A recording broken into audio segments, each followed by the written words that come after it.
Hi, everybody. I'm Jake Schreier, director of Thunderbolts Asterisk. I'm going to try to lead us through here and throw credit to as many people as I can while we're watching this. And also, as a snapshot in time, this is the day the movie comes out, and I've been on a press tour, and I'm a little tired. So I never have much enthusiasm, energy, but I might have even less. Anyway, this title sequence was created by Imaginary Forces. We talked about really wanting to do something that honored the traditional Marvel flip, but announced that this movie was going to be a little bit different. And they did a great job with that, of kind of bringing the void into it, which we'll see later.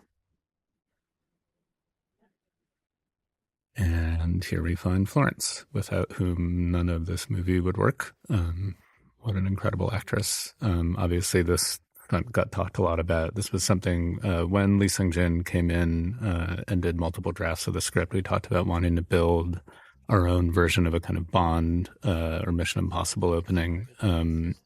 But for our movie, that felt like more of an emotional stunt. So it was this idea of finding a young woman in a place of where you might imagine it was a suicide, but then actually it's disaffection. And then it was like, oh, can we get to the tallest building in the world? And, you know, I said to Florence in the beginning of this, how are you with heights? And she was like, I love heights. What are we doing?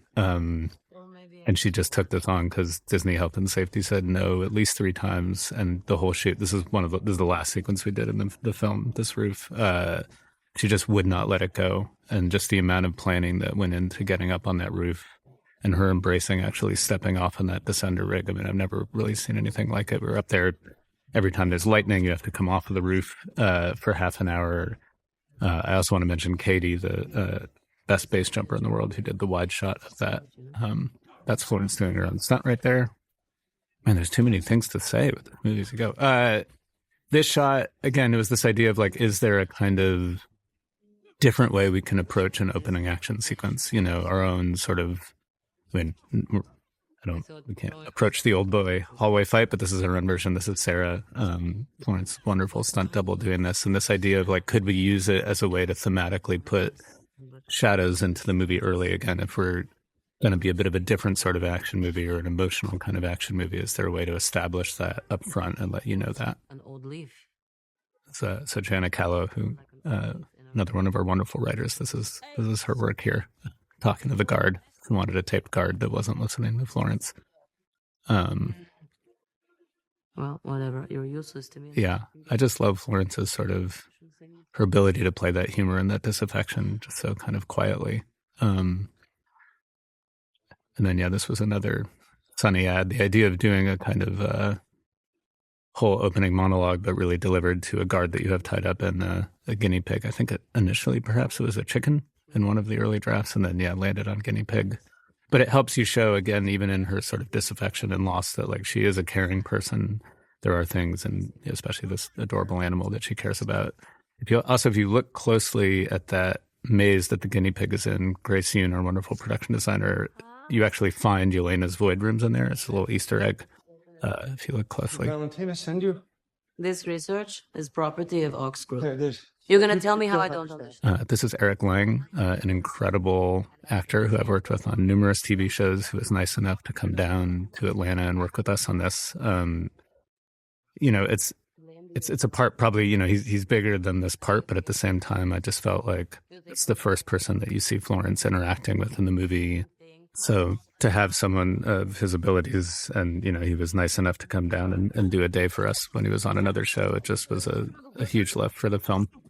So yeah, this was an interesting one where we're trying to do a version of a kind of disaffected action sequence, which is tricky because, you know, it's a big movie and you want to have fun action in it, but at the same time, we need to sell this idea of a character kind of on the edge of caring about any of this, and a little bit of a meta commentary on these films, where, you know, because she's disaffected with her job, she's going through all the things that happen all the time. But at the same time, obviously, that's a bit of a wink to how guys, you know, runts can never aim well enough. And you get to have a bit of that commentary because of her perspective on her life.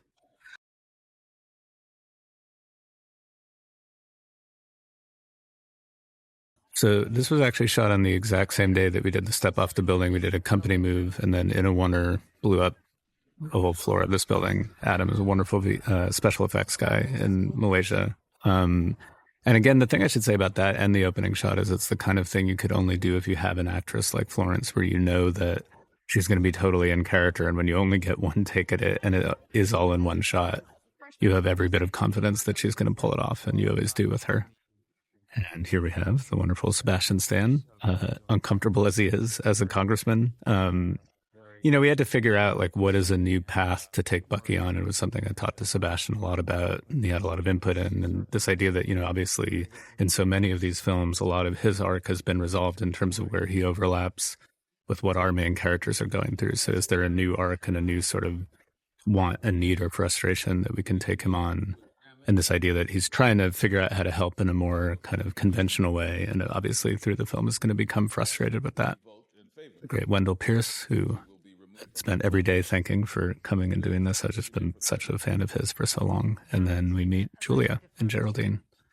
And obviously for me to get to work with a legend like Julia, someone who I've admired for this long, it was so wonderful. And also just the fact that she's such a lovely person and so committed and just trying to make it better. And her notes throughout were the kind of notes that writers usually give. She's so focused on story and how to make things clearer and better. It was just an absolute pleasure to work with her.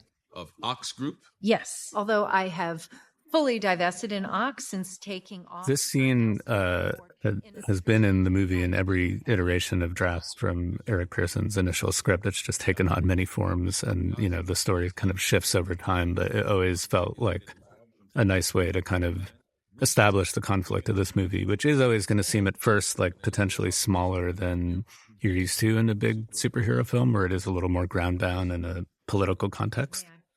But we always liked this idea that we could make a movie where it wasn't from the beginning, the traditional evil villain world stakes, and that there is no necessary conventional villain. I mean, you could look at our main character's villains in the right context, and that from Val's perspective, it's just sort of frustrated at having to kind of back channel in order to have power. And this scene is supposed to kind of establish that she's under investigation, under threat, and therefore needs to get rid of our main characters. But God, would she want just her own,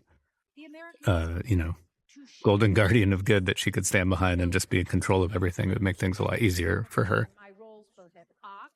And there is also, again, this running meta commentary that we try to establish here about this idea that the Avengers are not in this world anymore, and that obviously the way that sits on Bucky and sits for the audience is feeling like we are a ways away from those films at this point, and there is this kind of this gap left in the world that people can feel. This investigation. Oh, of course not. Shit.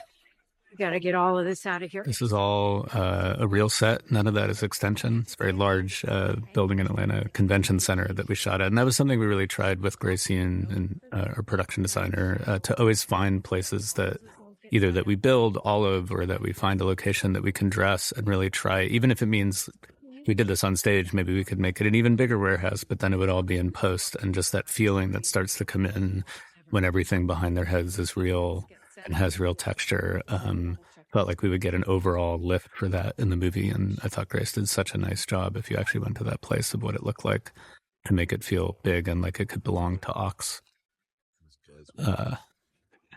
Still remember the day of filming David on blue screen to put him into this old footage. It was fun looking through all of this old footage to go through. This is another scene that Sonny really brought to the script, where instead of traditionally opening a movie like this with a big action scene to establish the Red Guardian, it couldn't be more opposite. And I also pushed, even though we probably could have built this on stage, but it's only one day that we shot in here, and to go out on location and whatever that odd constraint of being in a small apartment, this was shot in Atlanta, would bring in this strange feeling of reality and feeling oddly small and a little bit sad, which is where we're supposed to find these characters. And I just thought Sonny did such a beautiful job here. And then Joanna pushed it even further of, this idea that they've missed each other over these years. There's a loss that they're not processing, and they're kind of talking past each other. That was something that really came up in rehearsal that Joanna put in so nicely of, Yelena was always kind of talking in the scene about not really having a purpose or a reason to live, and Alexei is not in a place to receive that thinks she's just talking about work, can't understand why she wouldn't want to pursue the glory that he misses so much. And it's such a lovely bit of acting between these two, of kind of talking past each other and not being able to connect in the way that they eventually will need to in the film. And it really, I don't think we filmed this scene until maybe 5 weeks into production, and it was at night, it was raining.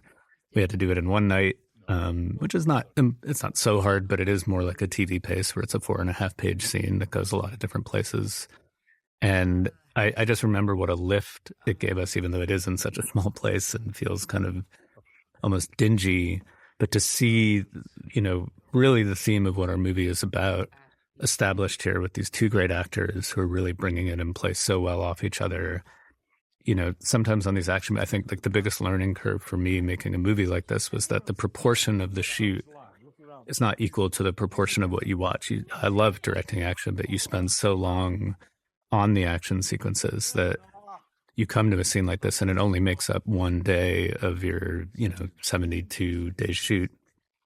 But in the movie, it's such a huge part of establishing what the movie is about, and for Florence right here, look at this moment where what is the point of any of this, to kind of allude to the purposelessness of life, but not in a way that feels overwrought and that actually could be missed by Alexei. I mean, that takes such deft acting. And again, for David here to not overly lean into the humor of it. I mean, Red Guardian is absolutely very funny and David is amazing at that, but he never goes too far in that direction so that he can pull back into moments like this where you really feel his loss and what he's missing out on and the things that he missed. We always talked about Alexei as sort of, doing it for the wrong reasons, that he was the one that was going to assemble this team because he believed in the idea of teams, but he's invested in the sort of meta idea of superheroes and forming a team and would be aware of this. He could say things like scrappy anti-heroes like he does later.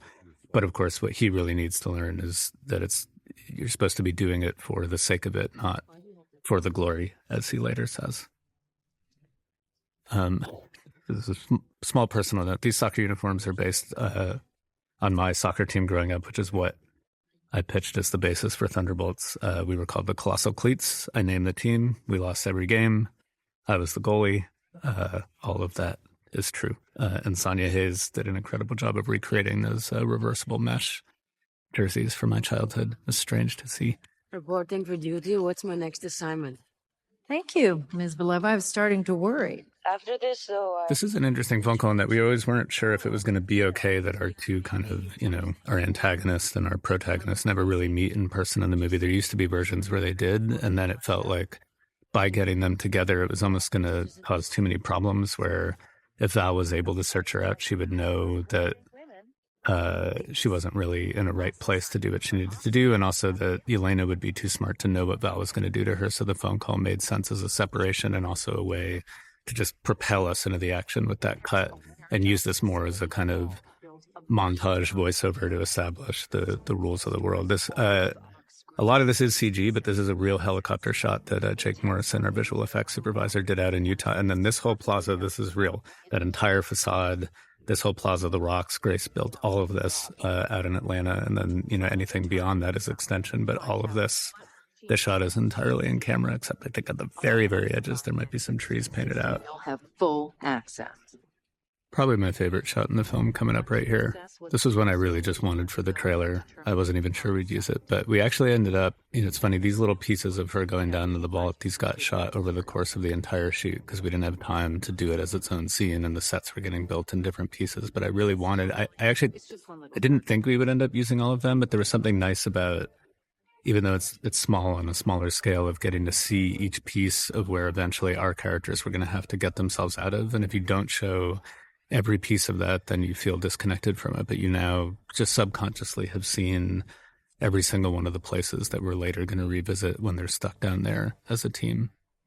This vault also exists as an entirely built set. Those side corridors aren't real, but that entire corridor that she walks down into this giant vault, Grace built this incredible set where, again, it just means that in this whole fight, everything behind their heads, all the texture that they're interacting with, everything that they're inside of, that's all real. And again, it means that it's a slightly, hilariously, given how big it is, it's probably a smaller set than you would ordinarily see in one of these movies, because usually you would, use background extension to make a larger space, but then it also wouldn't have that same texture of reality. And that was something that we tried to prioritize as much as we could.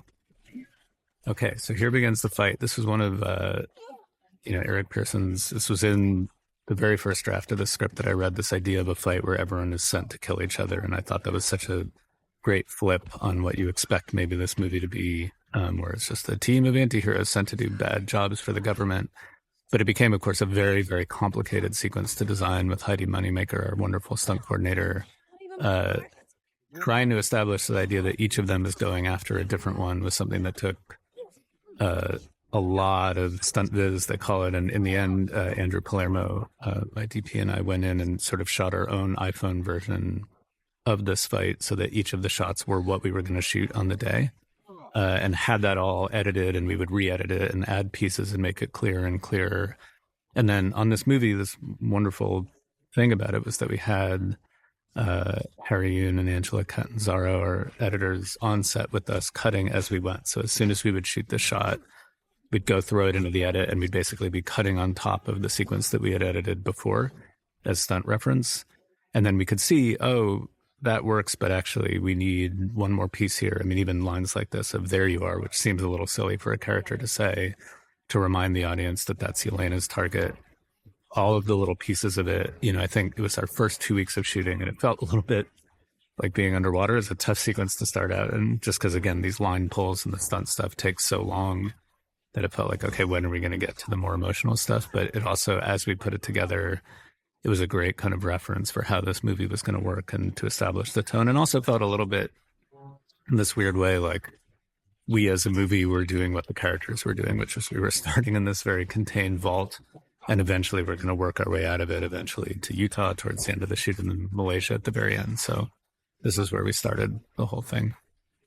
There's Bob, just a little hint of Bob. I don't know how many, maybe on your third viewing you catch that, maybe on the first. But again, yeah, even those shots. Okay, so there's Ghost. That's my target. I have to throw it. This is Federico D'Alessandro, one of our main board artists, and who did some of the biggest sequences in this movie. He and his wife Coral, she edits the animatics. It's almost like watching animated movies. And yeah, that knife catch was in one of his early boards, and we just felt like we had to pull that off. And a lot of discussions of the little camera movements necessary to make that work. Okay, so yeah, that's a big moment. I've been asked about this a lot, obviously. We felt, coming out of the strike, when we were redeveloping the script and spending more months in it, we really felt like the movie was a little bit bloodless.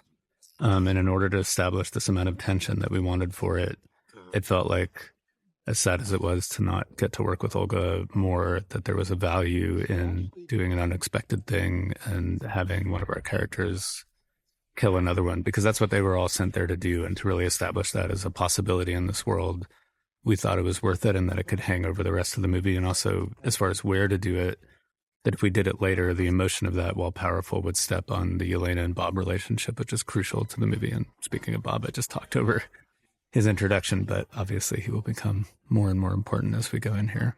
We now find Bucky the spy work in the room. And this benefit, this is fun where, again, we're referencing this history, but given where the movie is going to end up and what they're going to be announced as, we felt like it was important to weave in as much as we could these kind of tinges of Marvel's own history. And what's fun about working at a place like this is that they have those things. So Grace built that whole A, the Stark A in the background, but a lot of the items that you see around in this room come from the actual Marvel vault. They've lovingly protected and curated all of these things, and we could pull them out for a scene like this to reference that history of the last time the Avengers had to save New York.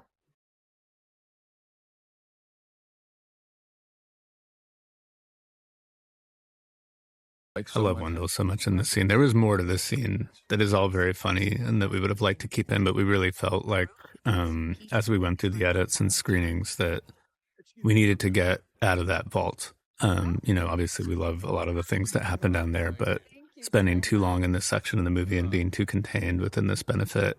So there was a lot of kind of editing that went into this section to streamline things, even at the expense sometimes of really good moments. Just to keep the overall pace moving forward and not spend too long away from your perspective characters. But I do love Sebastian and Geraldine in this scene, especially her business card line. That was something that the two of them came up with together that feels like a really fun kind of, again, just trying to establish Bucky as this fish out of water, trying to do things a different way, but it's not exactly working as well as he would like it to. And we need to kind of feel that frustration. And then that'll buy us the lift of him coming in on the motorcycle later in the film.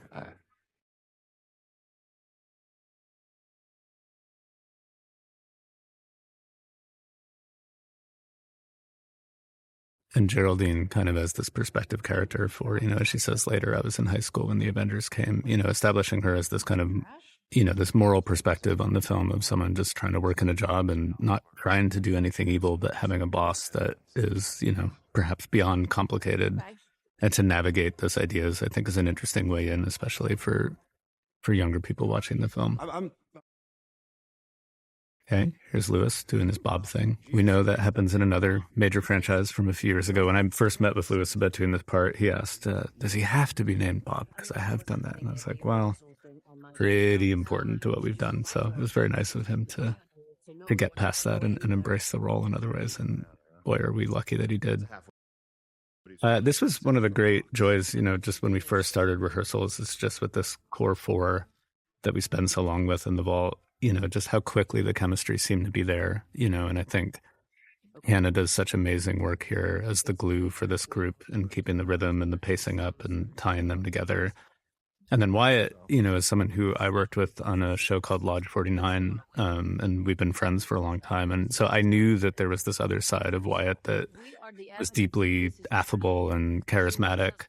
And I mean, John Walker, obviously, we're meant to have some fun with him here, but knowing that he had that, even if, it hadn't kind of leaned in that direction, in his work in the MCU before that, it felt exciting knowing that we could get there with him. And Joanna did such a great job in these scenes, establishing this kind of dynamic between the girls and him, and this idea of a guy who just refuses to believe that he's been thrown away and left to die, where they're more able to process it. And again, we're not, leaning into that too hard, other than to give him somewhere to go. If it's about, eventually him having to be honest with himself about what he's done and what's happened to his family, that's starting it in this dishonest place, where it's not about lying to them as much as it is about lying to himself, that felt like a really fun arc to take him on.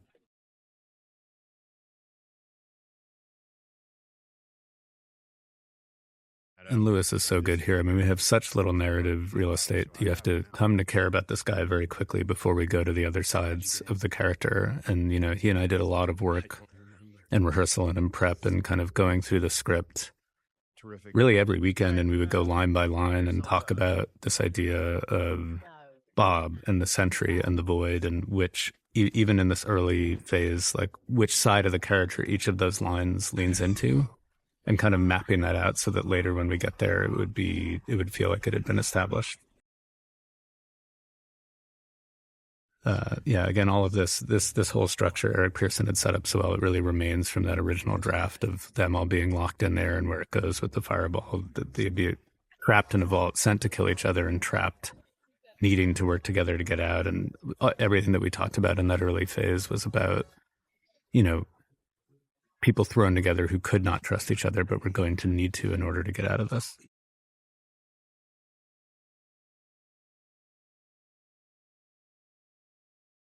Love Sebastian in this scene.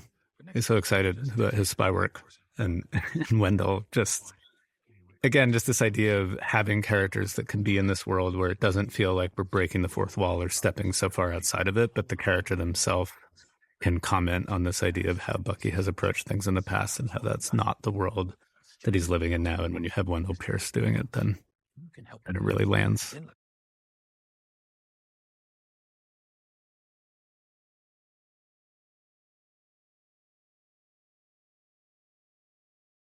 I think Joanna added this juicy stuff, and when Wendell says juicy, and then we do it again later, it really.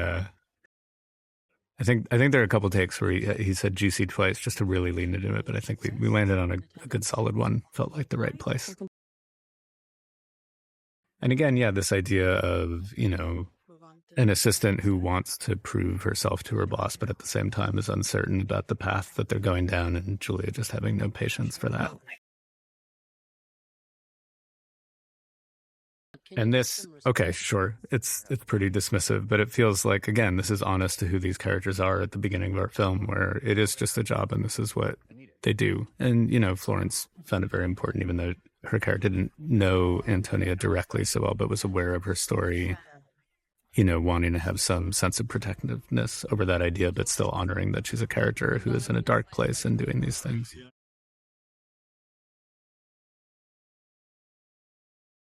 Again, yeah, this is more of that dynamic that Joanna established between the three that I find so fun.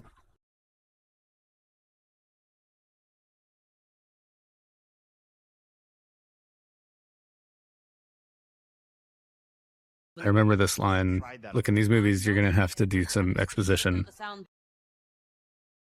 They built it just for her. It's got to have an independent power source. I remember Wyatt and Florence trying to pass this line back and forth to each other because it was hard to say. I think Wyatt was like, maybe you could say that. And Florence was like, no, I think you got it. I think you're good. Wyatt did very, very well at that in the end.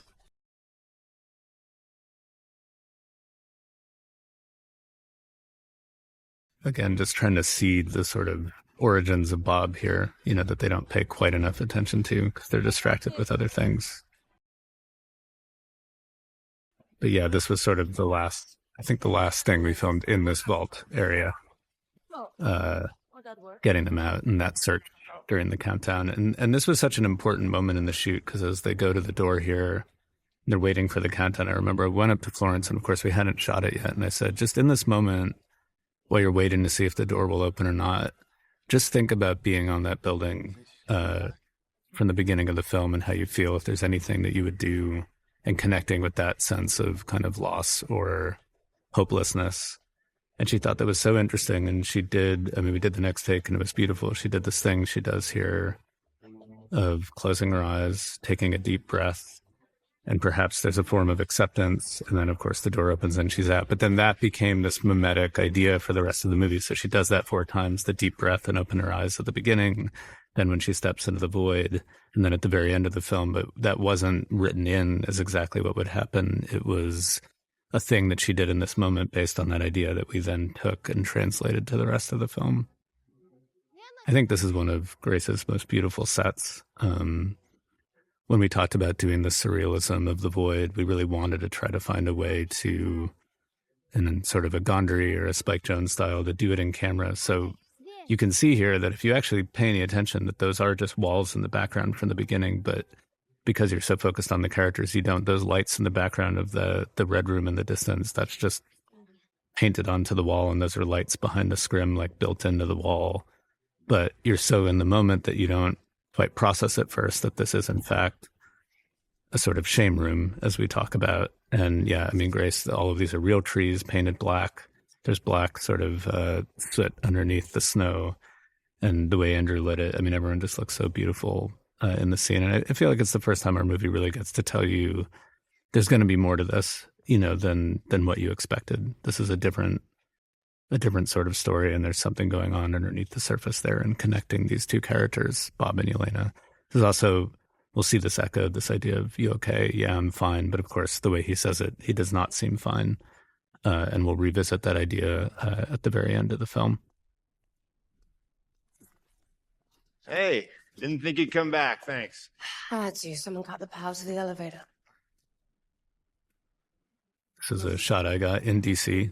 I wanted to really go down there. We had a crew of about 4 getting a few of those exteriors. And then this scene, this is back in Atlanta, but something Andrew was really committed to in this film is really trying to never use green screen or LED. So this is out on location in Atlanta at night in a limo, I think 2 a.m. And poor Julia and Geraldine, they'd had a long day of shooting the Ox loading dock scene before this and a couple other things, and then had to do this at the end of the night. And I think really only had about 3 takes, maybe 4, before we got shut down, and pulled it off beautifully. But I just think it's so nice to have that real texture of what's out the windows. And as the camera pans around, like we're augmenting those things a little bit and putting DC into the background, but to start from a place where the shot has real texture and it all is in camera. I just think that approach really helped the movie out in so many ways, and it took such hard work from so many people on our crew to make that happen. It's also the kind of thing you can only do when you have actors like this that you can trust. Even though we're going to get fewer takes, they're going to nail this stuff and pull it off. It was a Sonny idea. The whole idea of having Alexi as a limo driver was Sonny's idea, and this kind of very Ocean's overheard thing here. It's on the edge of reality, but the lift of how we see him and bring him back into the movie felt worth it. Talking to yourself, more talking to us. And again, this is this very limited narrative real estate to establish those different corners of Bob, that there is this kind of darker, more inward side that you see for a moment, but, still very eager to please when he presents to other people. It's really not trying to be a bother, but there being an inner darkness. And then within that same scene, also needing to show a little bit more of the hubristic side that comes out when Walker's being such a dick to him.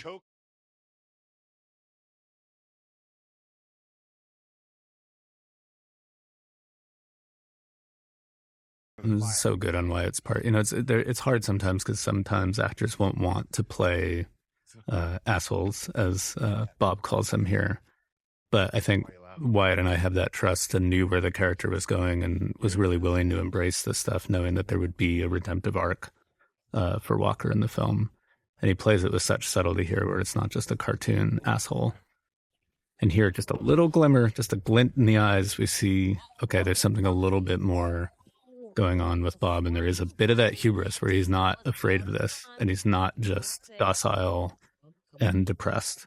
And we're trying to get each of those sides of the character into the film with as little room as we have. This scene, of course, is crucially important for establishing that idea of Bob, but also his connection to Elena, and really this idea of them connecting over this thing that they both feel. And it's very hard. It's a scene Sonny wrote multiple times, and then Joanna, I think, wrote the final version of how we got this there. And it was a lot of rehearsal with Florence and Lewis to see if we could, again, it's so quick to get to this idea of feeling, borderline suicidal, or feeling this idea of the void. But we need it. We need it to happen here so that she'll feel that connection for later. And so we'll get these hints of what eventually allows her to step into the void, and this concept of, that the movie hinges on of, are we all alone or are we not? And, as simple as an idea as that sounds, that's going to become the crux of the ending. And we have to establish it here. This was shot at hour 12 of a Friday, I think, the week that Florence had come back from the Oscars on Monday for Oppenheimer. We were all so tired and running out of time. And I don't think I knew until we got into the edit for sure whether we had it. But for them to do that, in just, I think, 3 takes, actually maybe really 2 takes of the close-up on his side was all we had, and maybe 3 or 4 on her side. And then getting into the edit, just really carefully peeling apart the layers, and it was there, that connection, and it's so important to what the film becomes.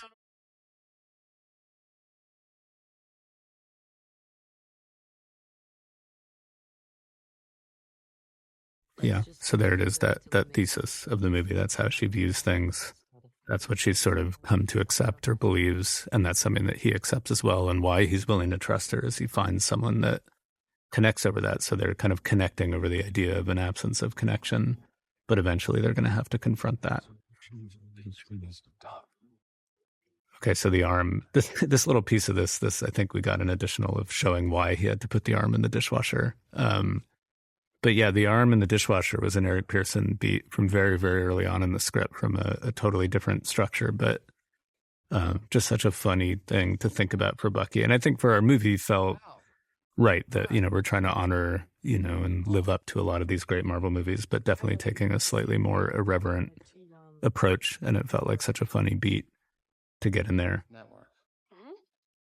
And again, here you have this meta between between Bucky and Mel about, and Geraldine has talked about this. She was in high school when Avengers came out, and that's what she says in this scene, in this sense of distance from that time and how it feels and how things feel murkier. And, Sebastian has this great line, I think we could be the people that are coming, that you don't necessarily, he's appealing to this idea that you don't necessarily imagine that's going to be you, but sometimes in the right circumstance, that's who it has to be. And that's what Mel is really grappling with here. You must really not know my boss. We can protect you. But also it's important for Bucky's character to find himself in this position of saying, you know, I don't do that anymore. I'm trying to do things in a different way. And, you know, Mel really pokes at that. Is that coming from the freshman congressman who can't get a bill passed or the Winter Soldier? So really trying to build up all of this, even if it feels like a slow burn for Bucky, is to buy you that moment where he comes back on that bike later. And it feels so triumphant because you've felt the frustration of trying to do it a different way. Okay, so the elevator shaft. This was one of the earliest sequences that we talked about when I was pitching on the film. There was an elevator shaft sequence that they got up in a very different way. And something I talked about in that first pitch is that we really wanted in this movie to feel like these are action scenes that maybe they could accomplish if they could work together well, but they can't, so it doesn't happen, and needing to really rely on each other and trust each other or they're going to die. So I think Brian Chapek, our executive producer, had this idea in that early pitch about what if they're just back to back, and then they really like they would fall without each other, and it's just so funny to think about. And I think we used to refer to it as the least dynamic action sequence in Marvel history, that they're just crawling up this thing together. But it also gives us a way, you know, obviously you want to spend time building connections with characters, understanding backstories, having them share things. But in this way, you get to do that as part of, again, action scene used liberally, perhaps, because it's not very active, but it is at least part of an action of where they're going, where you're not just pausing to talk and expose things. Like it's all happening as part of the trajectory and the journey up. And again, this is where we start to feel we've seen all of these things. We've seen her go down that elevator shaft. We know each piece of the journey that they're going to have to take up. That we, you know, she said a mile down. When we look up here at the end, maybe we didn't realize quite exactly how far that was going to be for them. And this, again, is filmed predominantly practically. Any of these close-ups, we built 2 64-foot elevator shafts. The lighting is all real. Obviously, it's set extension when we look at something like that, but even the foreground of those shots is real and an in-camera set that Grace built, just so that everything is based on real textures and real sets. Oh my God, why are you... I love this Joanna line. Please don't gasp at work. I don't know where she came up with that, but I love it so much. If you want to look under the hood, this is actually, later you'll see a helicopter in this film, and I know it's a Marvel movie and we have a lot of resources, but there are always budgets to adhere to, and coming out of the strikes, we had to trim here and there. So part of the way we did that was this interior of Val's special airplane is actually also just the helicopter set that we reconfigured for this. Maybe I shouldn't tell you guys that, but still filmmaking at any level. At some point, you have to find ways to be creative and use what you've got. And this, you know, yes, there's a lot of exposition here, but this scene we leaned on a lot to kind of establish Val's plan, because it is a sort of unusual thing for a movie like this, where it's not that she starts with a dastardly plan. She had a plan, it failed, she's getting rid of the evidence, and then all of a sudden, when it seems like it might work, she's going to pivot in the middle of the movie to trying to go on a different path. And that's unusual, but I thought interesting for a character like Val, who's complicated and gray and not necessarily your typical villain. The 3 immediately fall. Yeah. Sorry, yeah, I guess I didn't really think this far ahead. Genius plan, Bobby. Always making things worse. You're always making things worse. Maybe on your 6th viewing, you notice that he says that, and that connects to his ending. I don't know. I just wanted to leave it in because I liked it. So coming up, this cucumber idea. This is a Eric Pearson original, and there's a funny story to this because it's his girlfriend Ashley would always say cucumber, and then we were at the premiere, and I said, "You know, I got your cucumber thing in there," and she looked at me like she didn't understand what I was talking about. And then I talked to Eric, who said apparently she genuinely believed that everyone in the Western world said cucumber to avoid a sneeze, and didn't realize it was only her. She asked her mom, and her mom didn't know what she was talking about. So. And then this was a really great Joanna ad here at the end to have the sneeze punctuate this action sequence.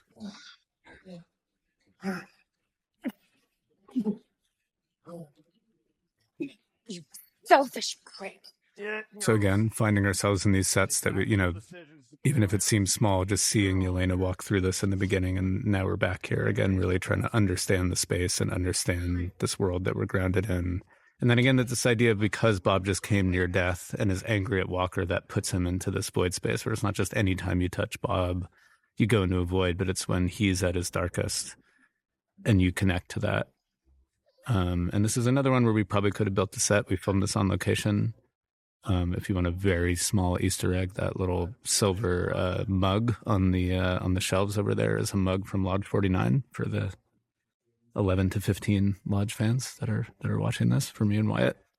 But yeah, just I thought, this was such a nice, Sonny had written a kind of domestic scene, and Joanna took it further of just this very small idea of not watching the kid because you're lost in your own shame, in this way of kind of addressing Walker's past and this terrible thing that he's done, but not in the expected way of going back to that moment or something more active, but in the sort of the way that it reverberates within his life and, what he's going to end up losing because of that. And that was actually Wyatt's addition, to have Walker have a kid. Because at first it was just about losing that relationship with Olivia, but he felt like people would care and invest more deeply. And I thought that was a really great ad on his part. And also a first time to kind of see inside the humanity of that character, which we're eventually going to connect with much more.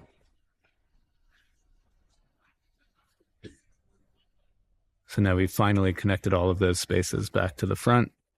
Again, this whole plaza was built for real. It's obviously extended in CG, but always trying to combine those elements. Framestore did a great job building this whole sequence and holding that CG in a very integrated way. I just surrender, probably. Okay, fine. Every man for himself. This is one of the more fun conversations in the film. Right there. Well, let's see. I've been in the Wyatt just leans into this so great, the back-to-back-to-back bears.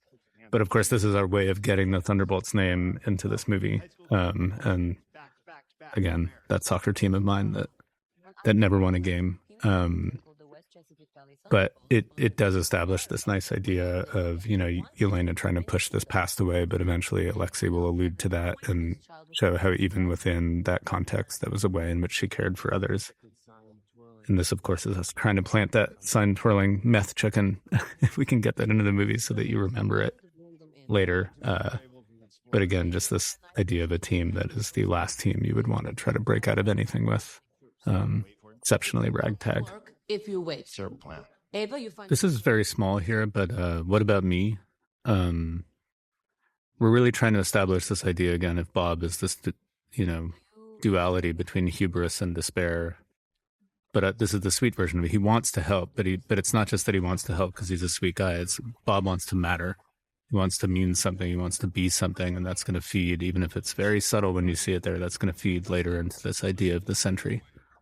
Very, very kind of Chris Bauer to come and do this for us. He's another actor that I've loved for a long time. Obviously, I love The Wire with both him and Wendell. And Kevin said to us, I think when we first had Holt in the script, it was a little bit more just a military guy. And he said, I always love in Die Hard, the FBI guys, there's a thing with them. Can you give it anything? And Sonny, with a very sunny line, this, I spent a lot of time planning for Lethal, just, even amidst all of this tension, that there's just a guy frustrated at the bureaucracy and the way he would like to do his job versus the way Val is telling him to do it. George Cottle, Chris Nolan's longtime stunt coordinator, worked on Spider-Man as well, was our second unit director on this, along with Paul Hewen, whose second unit DP, filmed all of those laser shots, which are so cool. And if you want me to really remove some of the magic to this world, so all of these hallways, everything inside this building, that's the same same hallway set. Every one of these, Grace did a great job of putting these machines into it and putting things on the back walls to make it feel different. But again, I know it seems hard to believe on a movie like this, but you do have to make budget concessions and find places to tighten your belt so that you can do some of the other crazy things, like own a whole road in Utah or be on the top of a second tallest building in the world in Malaysia. So it is funny to go through all the Marvel films and see the hallways. You always end up in a hallway somewhere or another. But the scene, which Joanna wrote, is another lovely example of, we have, again, this very little narrative real estate to establish these two characters, and their connection is going to be the crux of the film. And also this neat little idea in here where, Yelena could have heard what he's talking about and really connected, but she's in her own world and, paying attention to her job. She kind of doesn't pick up on what Bob is saying, even though he's talking about establishing that past and the memory loss and the highs and the lows and what he's been through. But still, if we get any hint of connection between the two of them here, it's going to pay dividends down the road in this film. Bob, give me that. Follow me. Oh, I hate to say it, but I think Walter was right. I love Lewis's little hop there.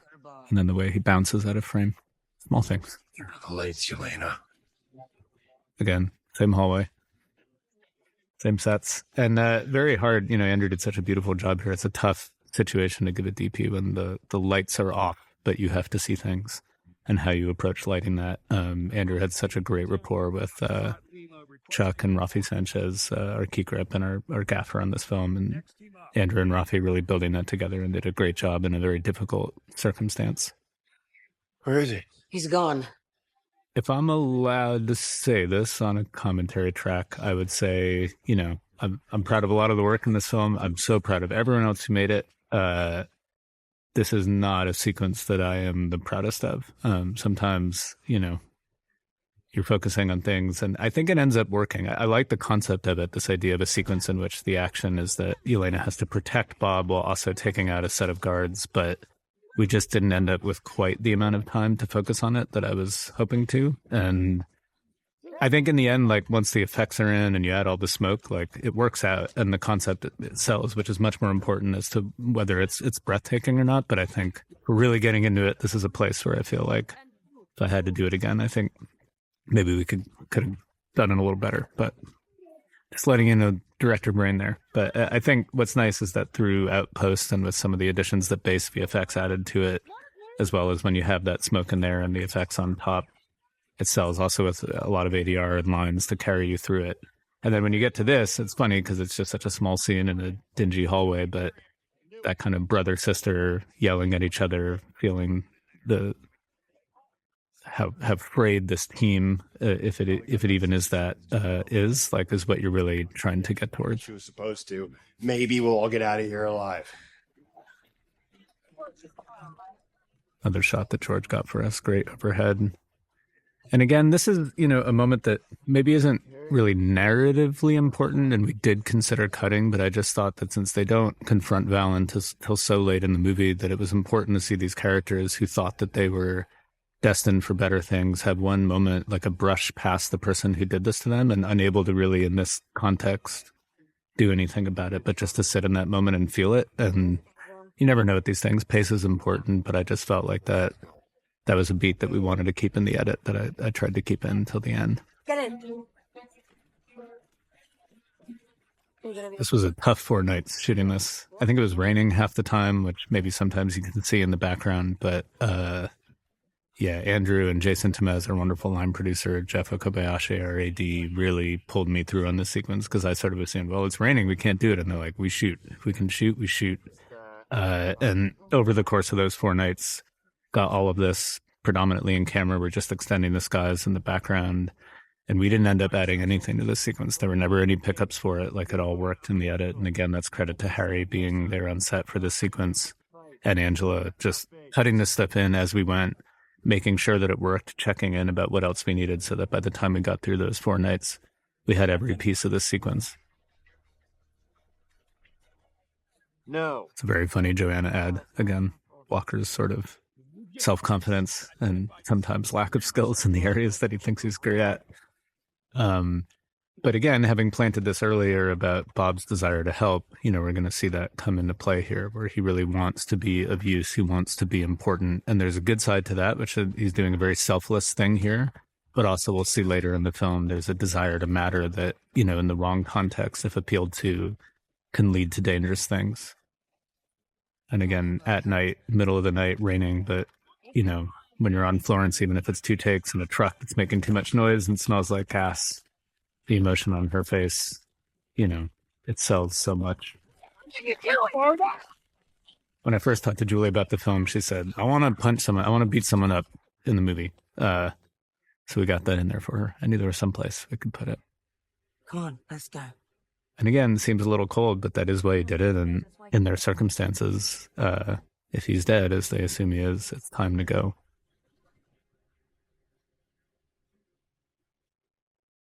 And this is, I think, Andrew's favorite shot in the film, one of my favorites, of knowing Bob was going to step up into this.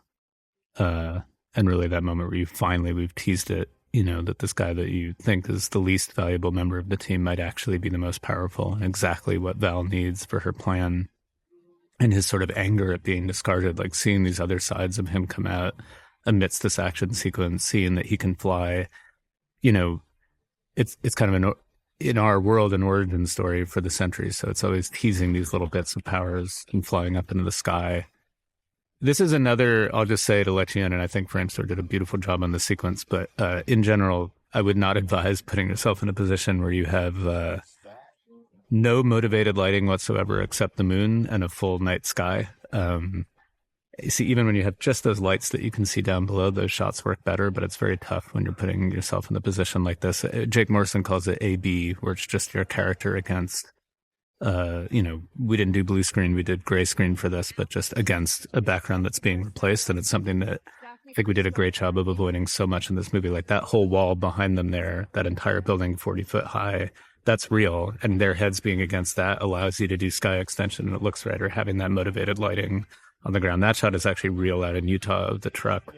But it's just a couple of these shots, we put ourselves in a situation where we are relying on CG. This looks better because of the lights, and it looks great, this explosion. So it's nothing on, I think sometimes visual effects companies get judged on how things look, and it has much more to do with the concept and execution of how you gathered those elements. Because in the right position, Framestore did incredible work on the sequence, and it's more on me to concept things in a way that puts us in the best chance to succeed. This is now out entirely in Utah. I mean, the amount of cabling and lights that Rafi and Andrew had to bring in for that shot in this whole sequence was enormous. And, it's subtle. Like, could you do it on a gray screen back in Atlanta and comp this in? You could, but we just felt like this was where we wanted to put our resources. We wanted to really have this film feel like it was out there as much as possible. And whether you notice it or not in every moment, or whether you could have gotten away with something else over the course of time, I think that texture really gets into the work.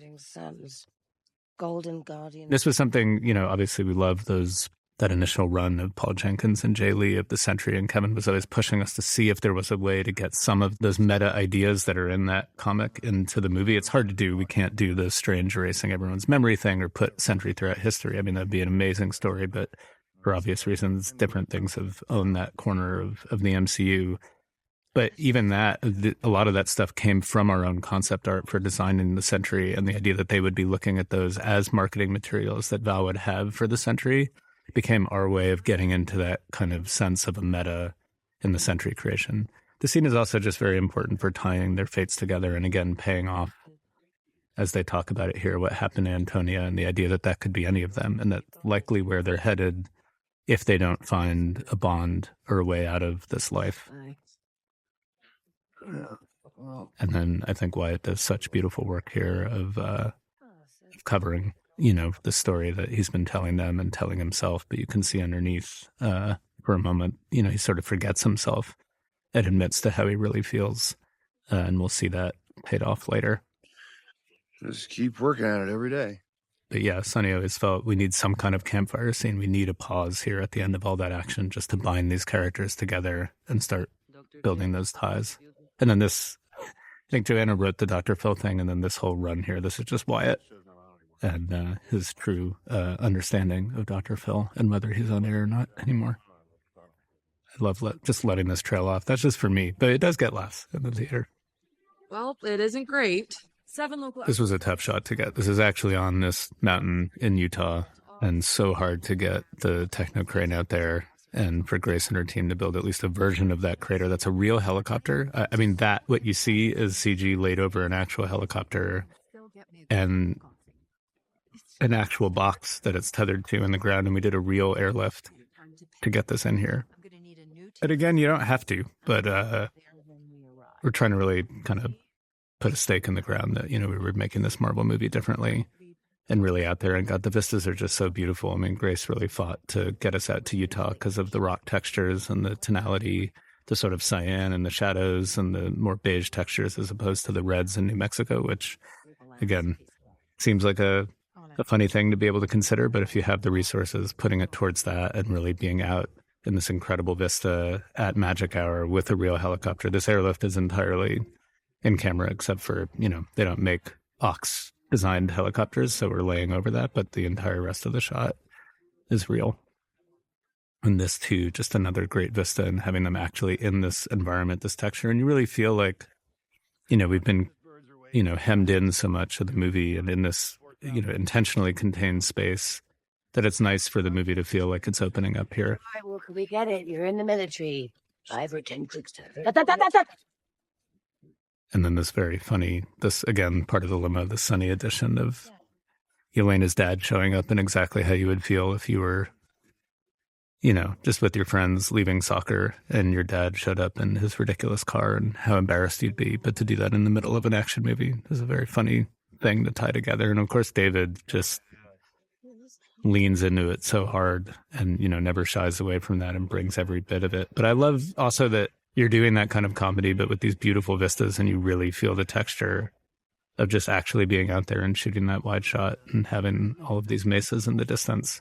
It's this weird intersection of our movie where it is a very kind of silly humor sometimes that is married with visuals that treat it a little bit more seriously. And if that works for you, then that is this kind of tone that we're going after. I got this shot myself. I was on the tripod, found this spot down the road. This is this road that we owned for this whole sequence. And actually went back and reshot it because it turned out, we waited for magic hour, and you actually want those mesas to be a bit more front lit, so you get the shadows to show up a little more. It gives more shape to the mesas. I felt like, we came all the way out here. I got the timing wrong, so we went back out and got it one more time before we left Utah.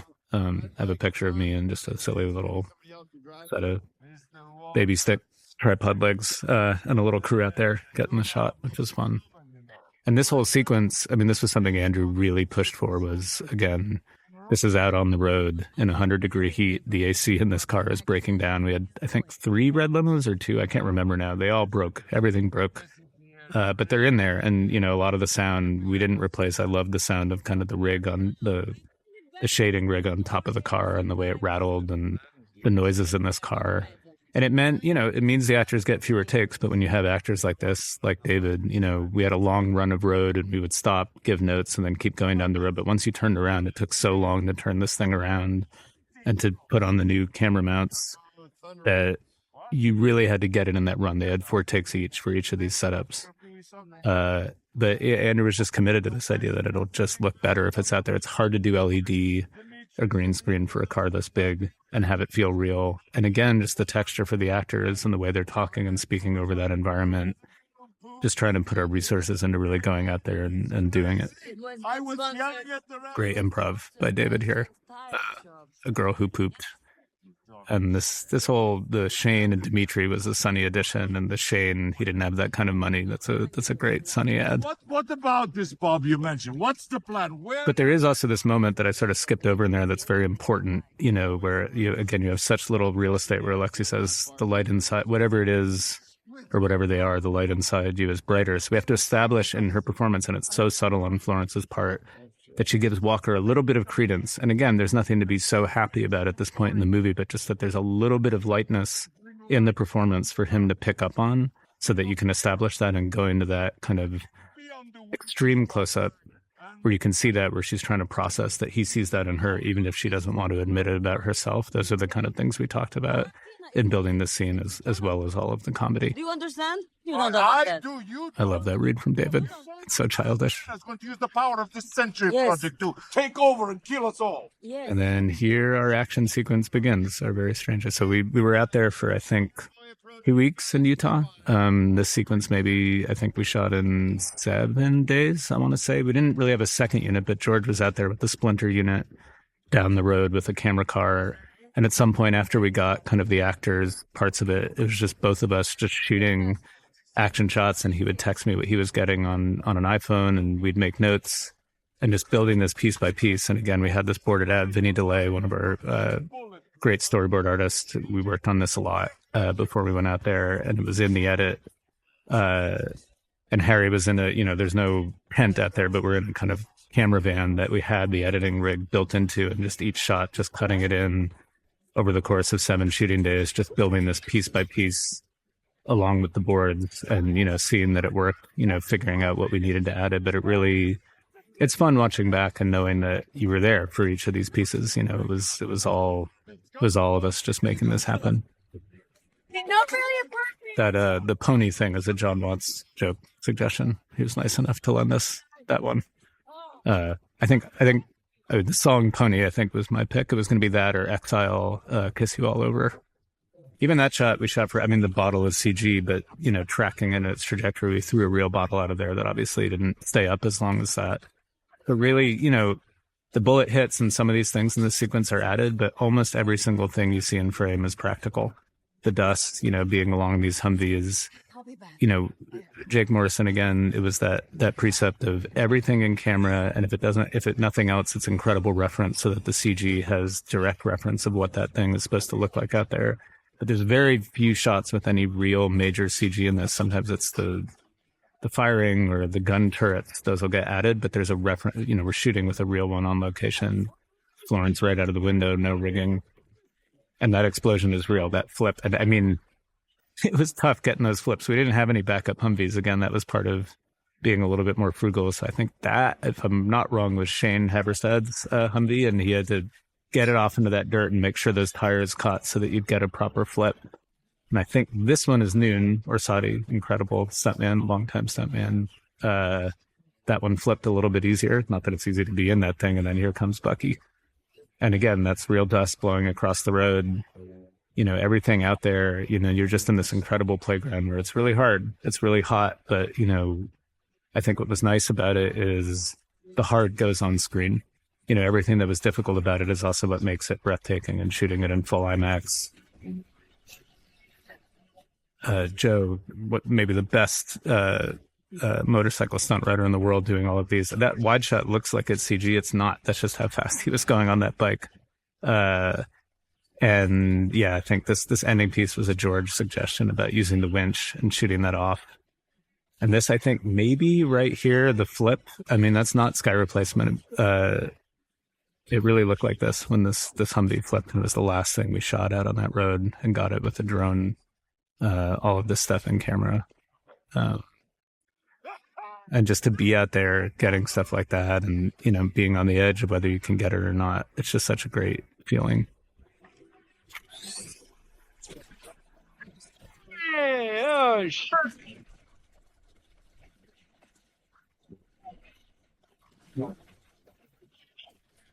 It's another one of my little DC pickups. We didn't bring balls and charts for this, so I got Christmas ornaments for lighting reference.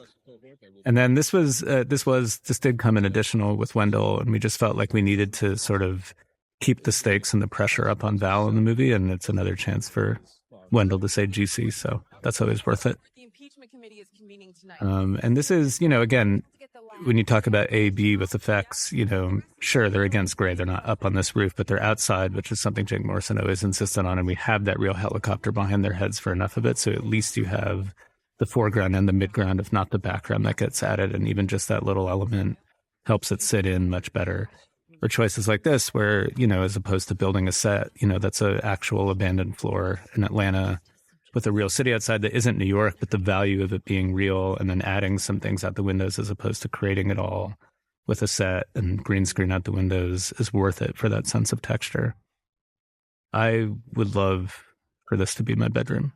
I've told Grace this multiple times. I love this design of hers. I would sleep here in this recovery room. I would be Bob. This scene was in many, many drafts of the script, and ultimately Joanna, really brought this really interesting dynamic to the scene that I thought was so interesting, of the way that someone like Val can play upon the sort of insecurities and desires of a character like Bob, who really does just want to matter and wants to be important and wants to do the right thing, but, that can very easily get confused with the sense of, validation or importance or feeling left out. And, this idea that can really lead you down the wrong path if you meet up with the wrong people or if you're in the wrong hands. And, we see a little bit of that in Alexei, and all of them are grappling with their own versions of that. But of course, Bob is so powerful that you're really playing with fire here, which is what Mel keeps suggesting to Val. And Val, of course, thinks that she always can gain the upper hand, but she's not exactly aware of what she's dealing with in Bob. And, you know, just watching the way they play off of each other and the way that kind of Val massages him into this. And I was there with Joanna on set. She was there this day, and I was at the monitor, and she's like, "You're doing such a good job." And it's like, Are you Valing me right now? Is that what's happening? Is that? And then I could see it. She had written it, and then she was doing it to me at the same time. And so that was fun to watch. But yeah, again, just such subtlety in Lewis of needing to now portray some of that darkness in there, along with the desire of this, you know, seeing this belt, which is a symbol of meaning something, of being important, of being what other people couldn't see. Because Elena truly has come to care for him, even in this limited time. But it's in this way that Val will later describe as pity, you know, as opposed to someone seeing him, you know, Elena says, "Stay behind me. I have it. I'll take care of you." And Val is coming to him and saying, "You could be something much more than that." This was part of an additional photography piece where I initially thought, because we were talking about Bob's backstory, that you would expect to go into his past. And we had a preview of his attic scene that Val went into and testing. It was nice because people really did understand the concept of the void, but they got very frustrated at that sequence and said, "Why isn't it Val's? It's always someone else's." And so we got to add this really nice scene that Joanna wrote, you know, and I mean, it's just a testament. I mean, these are Kiara, who plays the little girl. These are great actors, because a scene like this being dropped into melodrama like this is so delicate. And, you know, you have some leeway in a comic book movie to do that, I think, to have these kind of heightened backstories. I mean, who's to say? We had a lot of discussion. I mean, Valentina Allegra de Fontaine, is that Italian? Is that French? You know, we went with Italian, and it gives you a little bit of that distance.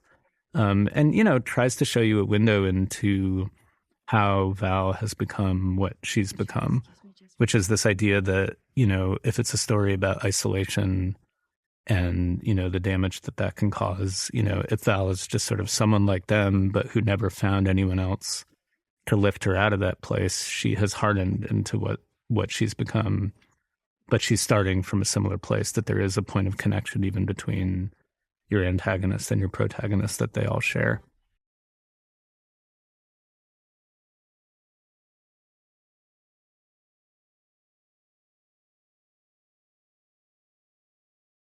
Yes, I do think we added a number of things. We came back to this scene because it was where we really needed to establish that concept of, you know, that you're playing with fire here, and, you know, that, yeah, that Bob and the Sentry, and it's about an internal conflict that he has that is exacerbated by the serum and turned into world stakes and, you know, superhero levels by the serum. But that concept that it starts with what's inside of you, which I think a lot of people watching will understand implicitly from watching a lot of these movies, but that we maybe needed to define for more of the audience.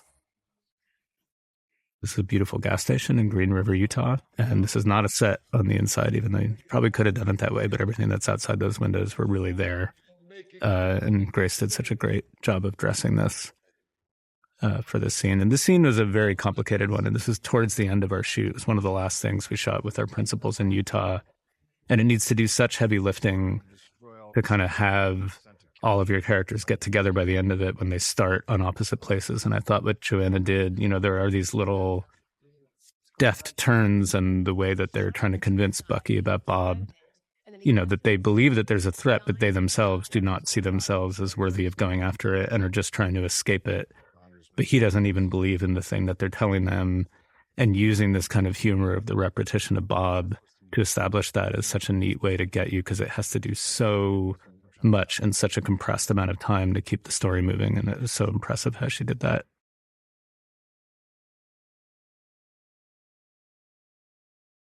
And this is such a nice moment of acting between Wyatt and Florence here. And we didn't want to lean into the music for it. Just this recognition on her part that he, of course, is struggling with the same thing that she has struggled with in his own way. And that all of that bravado and bluster is really masking feeling very similar to the way that she feels. And, you know, the way they share that with just such tiny looks. When you have actors like this, you can accomplish a lot. But, you know, they're the magic that makes any of this stuff work. And I was lucky to have some of the very best in every single role. I mean,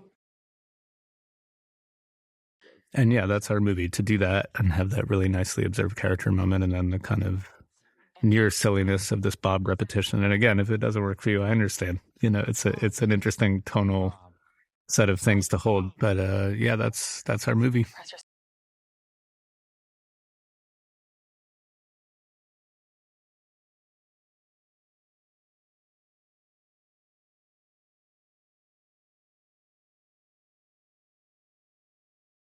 I love this. How many times from David here? But sometimes it gets, the first Bob gets a big enough laugh that you don't get to hear it. But you at home, with just your friends, we'll get to hear that one. And then, yeah, this big shift where Bucky has to take this turn and bring these folks along with him, and needing to establish that there's enough time pressure that makes sense.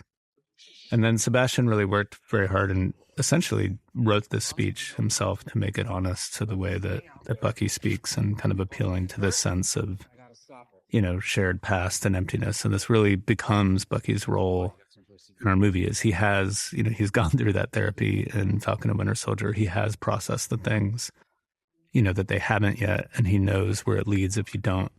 And just that idea of you have the wrong people, but no, actually you are the right people if you can overcome it.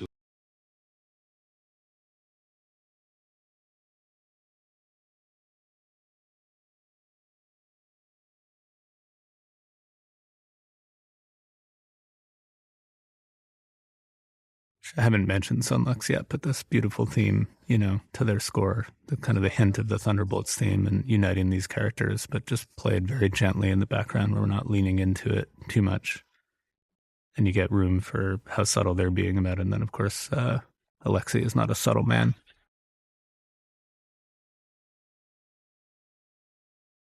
This is a scene that used to be much longer and was very fun. And again, there are a lot of these parts of the movie where there's very, very few scenes that were cut whole cloth from the film. The movie that you're watching, is essentially, those are the scenes that we shot, but we definitely pared things down for time and pace. And this used to be a longer exploration of this kind of idea about youthful idealism and the way that power actually functions in the world. And just for overall time and needing to spend a little bit more time with Bob learning his powers, we did trim this down, but I still love what Joanna wrote here about a bad guy and a worse guy and nothing else. And that really is Val's ethos, which is not that she aspires to be a bad guy, but she just believes that she sees the truth in the world, which is that it's all just a set of grays and people aspiring for power. And if that's how the world works, then you want to be the one with the most power. And that's something that Mel just hasn't come to terms with yet. This was another place where we wanted to have fun with the meta of Sentry. All of those things that you see in the background there, those are the actual costume pieces and concepts for the development of the Sentry costume. And it felt like what Val was doing in our movie is the same thing that Marvel does so well, which is build superheroes. And you would need to make a costume for one. So we thought it would be fun to kind of wink at that by having the actual development. Those are Russell Bobbitt, our wonderful prop master, longtime Marvel prop master. Those are his 3D printers to the side that he uses to make all of these props and to form them. And we tried to just kind of lean into that connection point between what the movie was doing and what Val was doing as a character. And then really lean into, again, there's still an innocence to this of Lewis is not turning evil. It's that Bob is having someone appeal to his importance in a way that no one else has maybe ever in his life. And you see the kind of excitement of what that could mean to someone like that. And this idea of the hint in his eyes of that Sentry side.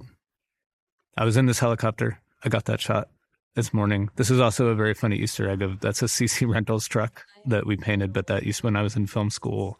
There was one rental service in New York that would rent you a truck to film students who would consistently ding it and scratch it as much as possible. And when we needed a vehicle for them to come in on, I just thought it would be funny because that is who would rent to them on short notice in New York. And then this whole scene, I think this is 2 takes of improv in the back of that truck. And at this point in the shoot, they had just figured out these characters so well and their dynamic. You could just let them go and you would get great things like that, about Walker's insecurity and maybe a little hat tip to how he felt about his helmet in Falcon and Winter Soldier. But just, the interplay felt so nice. And this is actually out on a set that was on stage. And this is, again, never any green screen. This is out on our 45th Street set with a camera mount. Again, just 2 takes of improv. Sorry, Joanna wrote a lot of these lines, but, just letting these 2 guys go with each other to establish this. I drive. Yeah? I don't get tired. No, metaphorically. No, I don't actually want to drive. Almost! Okay. Mr. Soldier, what is secret plan? Huh? The plan. Yeah. Okay, so this whole set, this is one of the craziest sets I've ever seen built. Grace built an entire recreation of 45th Street in New York, 3 stories up, with this lobby inside. Some of the background of the lobby is extended by ILM, but it all connects, it all exists. The overpasses are real.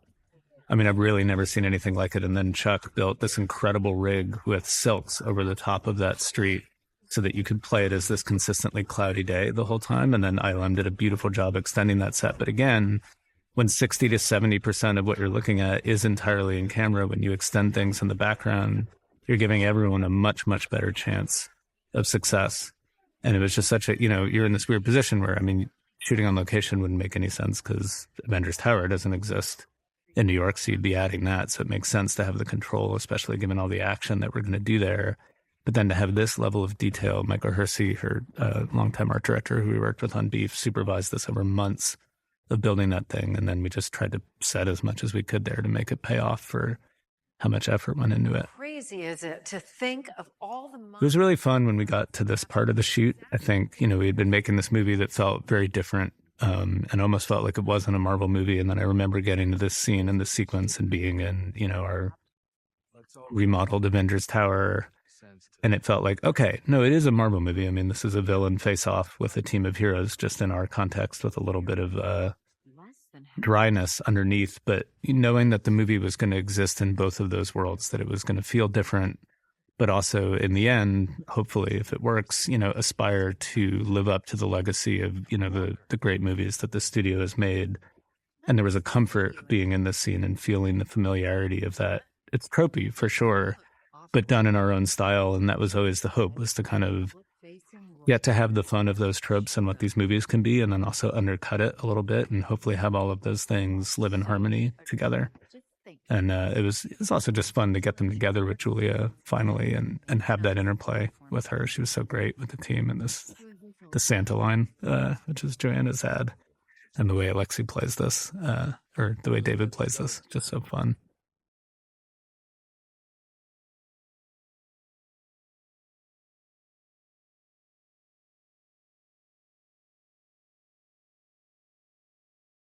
And then we finally get to our big Sentry reveal, which, again, in so many different places that this character needs to go in so little time, and leaning into this idea that it's not necessarily the most comfortable fit. And, I think what's so great about having Lewis is that he has the stature and he can physically embody this golden guardian of good, and at the same time bring a level of insecurity underneath that.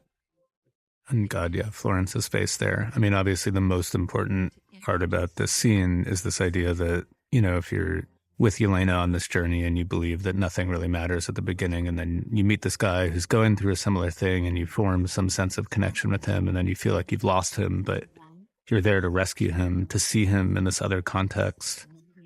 This is what drives her to the rest of where the story is going, and her true low point, which is to find that person that she met lost to her. And, this sort of fight for his soul and his purpose between her and Val that they'll play out here.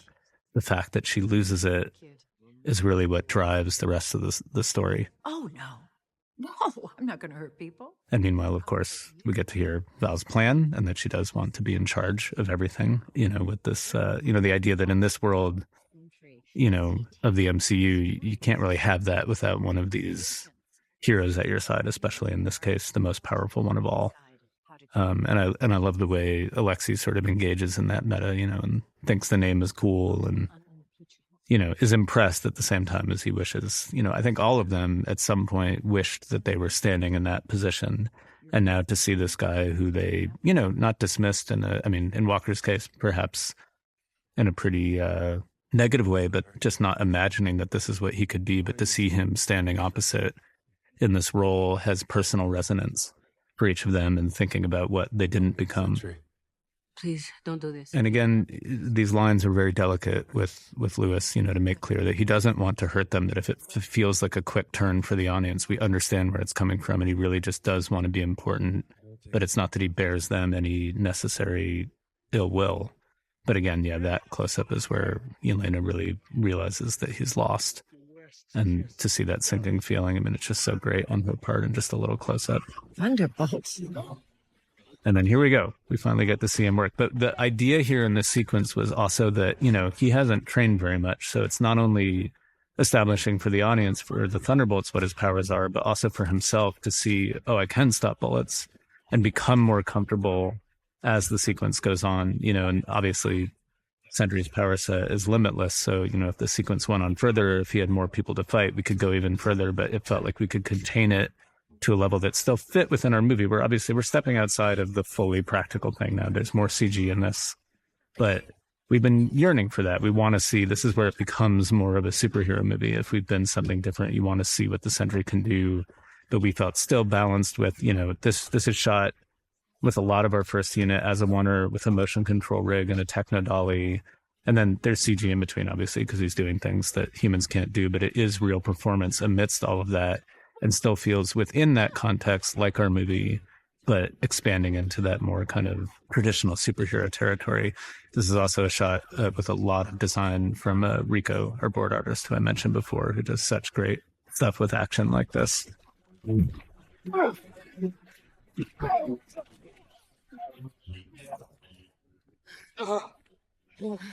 And you land again, just continuing to lock in on Yelena and how she feels about losing Bob, and then playing into this very kind of, Bucky's moment, where in a normal movie you might expect, we want this to be Bucky's moment. We want him to succeed here. But really, it's interesting. Unlike normal fights in normal movies, these are kind of overall scene arcs where they have all wins downstairs with the guards and then all losses in this sequence to bring them to a low point. They get nothing in on Sentry. And that's when you really feel it. Pretty rough having your arm tossed towards you after being knocked unconscious with it. Oh, I'm so glad you're able to catch a glimpse before your retirement. This is going to sound very silly, but there is a children's book called Cookie Monster and the Cookie Tree, which involves a witch and a magic cookie tree that she puts a spell on so that it won't share any cookies with Cookie Monster. But then it won't share any cookies with her because it only gives cookies to people who share. That was her spell.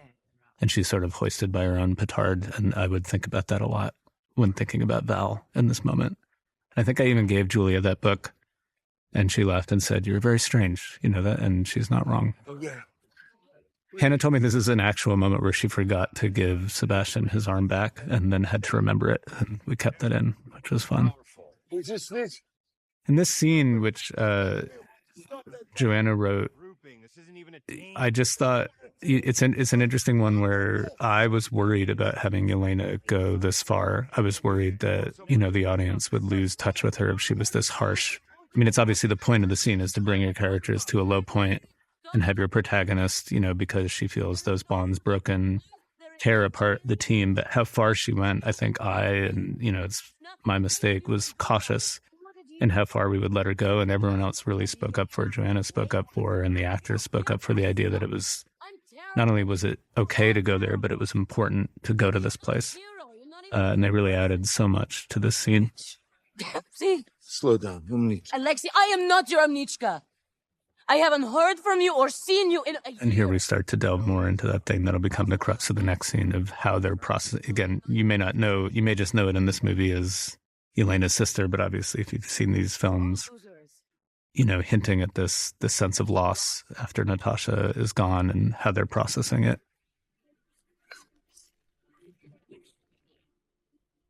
Yelena! Meanwhile, back in the tower, not going so great.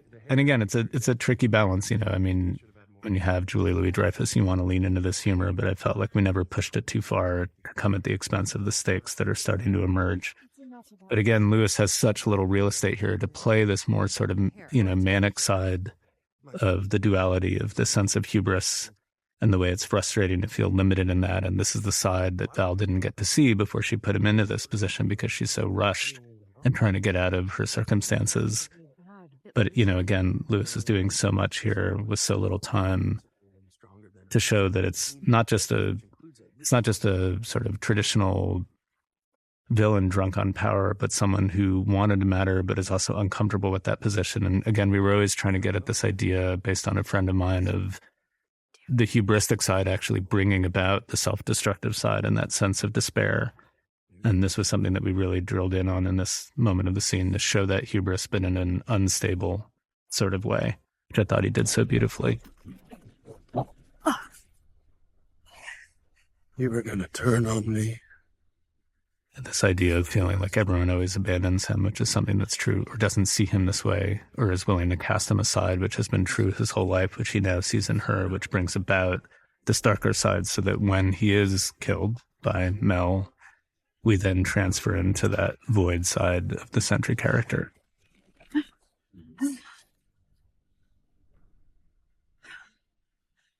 Good. And this is sort of completing Mel's arc of deciding, okay, between the two, I would rather not be on the outside, even if there are compromises to it. I would rather be closer to power. Raise. Okay, fine. Get clean up on the body and tell Holt it's finally time to go lethal on these losers. This took a lot of development here of how to turn Sentry dark, and how to kind of do a version of creating this character of the void. This is ILM's work of kind of drawing the shadows to him to establish the beginning of that and adding that eye flip. And this is probably, one of my favorite scenes in the movie for sure. And this is another scene that Sonny really wrote, paired with that scene in Alexi's apartment from the beginning. And, really trying to push this movie to a different corner than you might expect for a young woman who's really going through something. And I think, it was always one of my favorite scenes from the moment I read it. And I don't think we shot it till about 8 weeks in, and I think we had half a day for it. But you just were so excited knowing how good David and Florence are together and we're going to be. And I remember there was like a lightning storm that day. We had to wait on stuff. There was this tension of just wanting to see this scene happen. And I think after the first take, David turned to me and he was like, that's it. I don't know that you're going to get any better than that. And that we did more takes, of course, but they were just so ready to perform this. And I don't know, there are just times when, I care a lot about camera work, but in a scene like this, sometimes you want to just be as simple as you possibly can. And it's just 2 lens sizes, one at a time. So you're on the eye line on each of them and you just let them go. There's a wide shot to lead you into it, but there's no fancy camera work. We're not pushing in. The last thing you want to do is get in the way of performances like that. There are times to do fancy things and there are times to just let it go. My first. And it's interesting, you edit this movie and, you watch this stuff over and over. I remember the first time I saw this in the assembly and, I choked up a little bit just because of that performance. And it's hard to remember that that's a thing that's out there for you as you edit it over and over again. When you see it with an audience again for the first time, you can feel it in the room. Maybe not for everyone, but certainly for me, I think just again, as someone who appreciates great acting, to be able to be in this movie and with the scale and scope of everything that's going on around you, but to get to this place that feels so small and relatable and how much she commits to it. You don't really, this is the thing about making these movies. You're on so much stuff and you're doing all the action and all these things, but the movie only works if this thing that you get in half a day with 2 setups, with 2 actors, if it sings. And, she's actual magic. If you ever get a chance to work with her, you should take it. And David, to do that performance, to be as big and as funny as Alexi can be, but bring it in the way that he does in this scene. I'm just so in awe of both of them. The scene actually used to, and I think you see it in some of the posters, used to end in a hug, and the hug was beautiful. I loved that moment. But we actually felt like she was arcing a little bit too soon, like we were letting her learn too clearly the message in the movie too early, and we needed to leave room for it to go. So we cut around that and had him look up here and moved around the hug before she can entirely process what she's learned here. Little Easter eggs, some posters for bands I've done music videos for on the wall. Haim and Francis and the Lights that I was in for Bid, and Cashmere Cat. I think also that perfume ad on the bus station behind it. We made Watts perfume in John's honor. And now the movie gets a little bit bigger and we get the scope. And this is obviously, there's a lot of CG going on here. ILM did such beautiful work building New York City, and also just the design of what the void looks like, which, Kevin encouraged us to make. He asked if there was any photographic and camera way we could do it, which there wasn't really, but embracing that concept, just trying to make it as simple as it could be, where we did shoot Lewis, and then it is sort of, it's not an overall mask on him, but it is kind of these adjustable, like just allowing a little bit of light in certain parts and turning the rest into a nearly 2D silhouette. And then the eyes are not animated. I mean, those come from his actual eye movements, and it really doesn't work if they stay on the whole time. It starts to feel a little bit like Terminator, like they come from the specular highlights, in his eyelight that they animated. And then, of course, these shadows, Grace brought in a ton of references for these, a lot of like the way Burns spread. We went to that. And again, just trying to figure out like what's something simpler. When you work on effects, obviously this is not simple. This is incredible CGI work from ILM. There's no other way to do this. But when it comes to the shadows, we would get wedges, and some of that shadow development happened with Framestore and Rising Sun Pictures as well. Here's 6 ways we could do it. Here's the simplest. And we would often say, actually start from the simplest and then do a wedge of 6 ways even simpler than that. That we really didn't want this to feel like CG, even if we were using some of the best CG companies in the world to do it. We wanted it to have a bit of a different texture.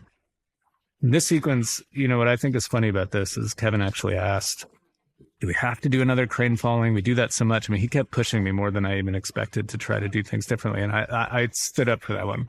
I wanted the crane falling. I felt like the trailers were going to need that scope. And really this entire sequence, Alexei references it in the beginning, saving civilians in the streets. It's this kind of time-honored thing. And even if there is a little bit of, near hokiness to some of it, especially when they're lifting the slab, it all exists because this is the thing they can solve. And then there's going to be a problem that they can't. So I used to talk about how all of this money and all of this shooting time and all of the CG was really only going into it for that one moment of the little girl getting voided, which we're going to come to in a moment. And it's maybe my favorite moment to watch in a theater of this film. But again, so much more of this than you would think was in camera. Like this slab, Dan Sudik and his special effects team built an actual cement slab that was on a hoist that we filmed for this. This shot is in camera. Everything that they're lifting up, that is an actual gigantically heavy slab that they're lifting. And sure, okay, what is Ghost really going to do? What is Yelena going to do? They're not super soldiers, but we just struggled to come up with an image that would work as well for establishing them finally coming together as a team in that very classic hero way before we undercut that. This came from Phil Langone boards for this sequence, and we were never able to beat it. Yeah. So that's an actual fall. All of that dust is real. We put a little too much dust on that thing, and then we went with it as a transition. And this moment was very important, as Kevin pointed out. Yeah, Alexei soaking it up, what he wanted about processing her idea for what she's going to do at the end of the film. And here we go. Here's our little girl. So edging on she's saving the most classic little girl in the street, which is all, again, this entire sequence is just building up to get this moment to land, which it didn't in our earliest test screenings. We didn't get the gasp that we now get in theaters, which I think really had to fine-tune the music with Sunlux of building up to this borderline cheesy moment before it's undercut. And then we finally started. Maybe it's also just getting all of the VFX finished and buying into that sequence. But now you get to see more of that shadow spread that ILM built, and there's a lot of nice texture in those shadows. It is a very simple effect with no flash. It's a 1.5 frame animation from being upright to becoming a shadow. And anything more than that, you started to feel the CG creep into it. So it really, it took some confidence to feel, it feels a little exposed to do such a simple, almost just a cut to them being gone. But, it just felt like a different way to approach this. And it's nice to see how effective that is in theaters. And this is one of my favorite moments in the film. really Elena processing that, and maybe that little feeling inside that is she drawn to that same thing she was drawn to in the beginning? Is this it for her? Is she not along for this ride given what she's gone through, but also she's had that experience with Alexei. And of course, really what's happening is she understands maybe even a little bit of guilt for having expressed this idea to Bob of we're all alone, to him that he's now processing and knowing that she needs to take a leap of faith. And again, that same mimetic, eyes closed, breath in, and step. And we matched that frame. I mean, it's not exact, but, we actually had to shoot on a different side of the building in Malaysia to match the angle that she's stepping into the shadow here. So it's meant to truly mirror that image of her stepping off the building at the beginning of the film.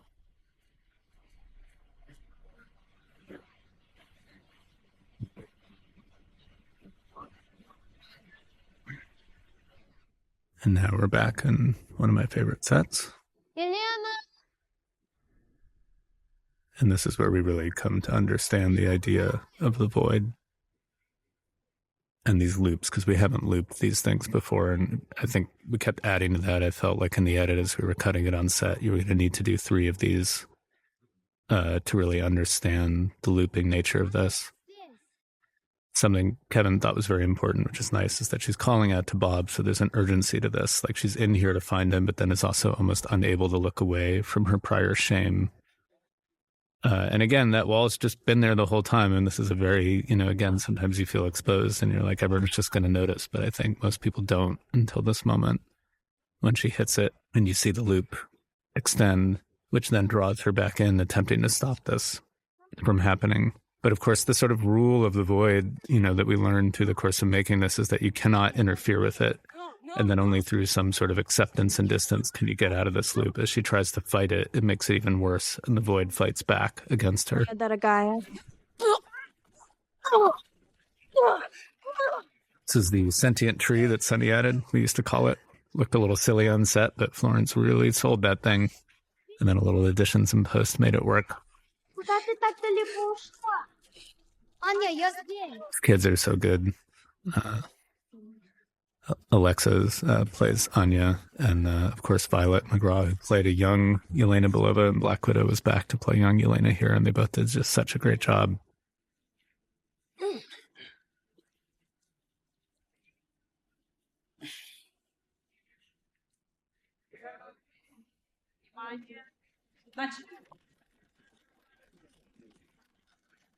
Bob? These scenes, that scene of Yelena's childhood and having a friend killed, that was a Sunny addition, as well as this scene and going through to the bathroom in the attic. That was all the details of that sequence was something he really brought to the movie in such a beautiful way. He really felt it was important that this not just be about trauma, but focusing more on a sense of shame and one's own culpability for the darkness that one finds oneself in. And I thought that was such an interesting distinction, so that you see each of that in these scenes, that it's not just a terrible memory, but one's own culpability within it.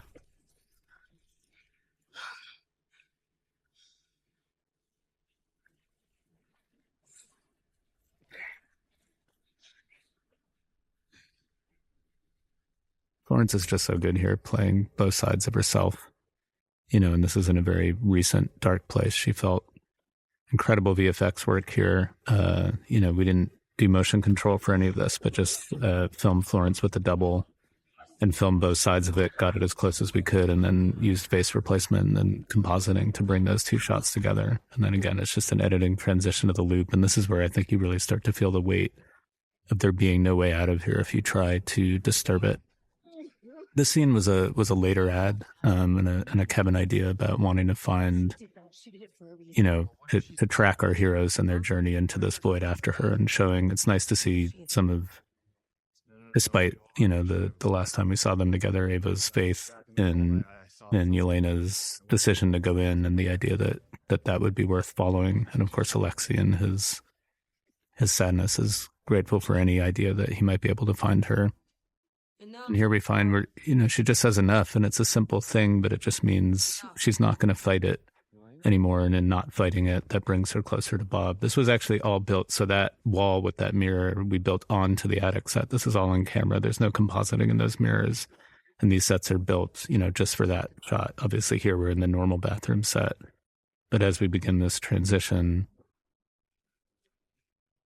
after she says what we talked about in the vault, this is all in camera, where the lights go down here and we pan her through, and it's just 2 joined sets. And that brings her into the attic, into the center of the void, because he's allowed her in. And then, of course, we establish now that's not there anymore. But again, just very, very simple editing tricks for this. It felt like, in a funny way, by doing smaller, simpler things, that was the way to take things in a newer, different direction for Marvel, and honor that instruction from Kevin to make it different. And then, when you have an actress like Florence, when you can establish it's not me. With humor what this is, these interconnected shame rooms, but even amidst all this darkness, that always gets a laugh in the theater.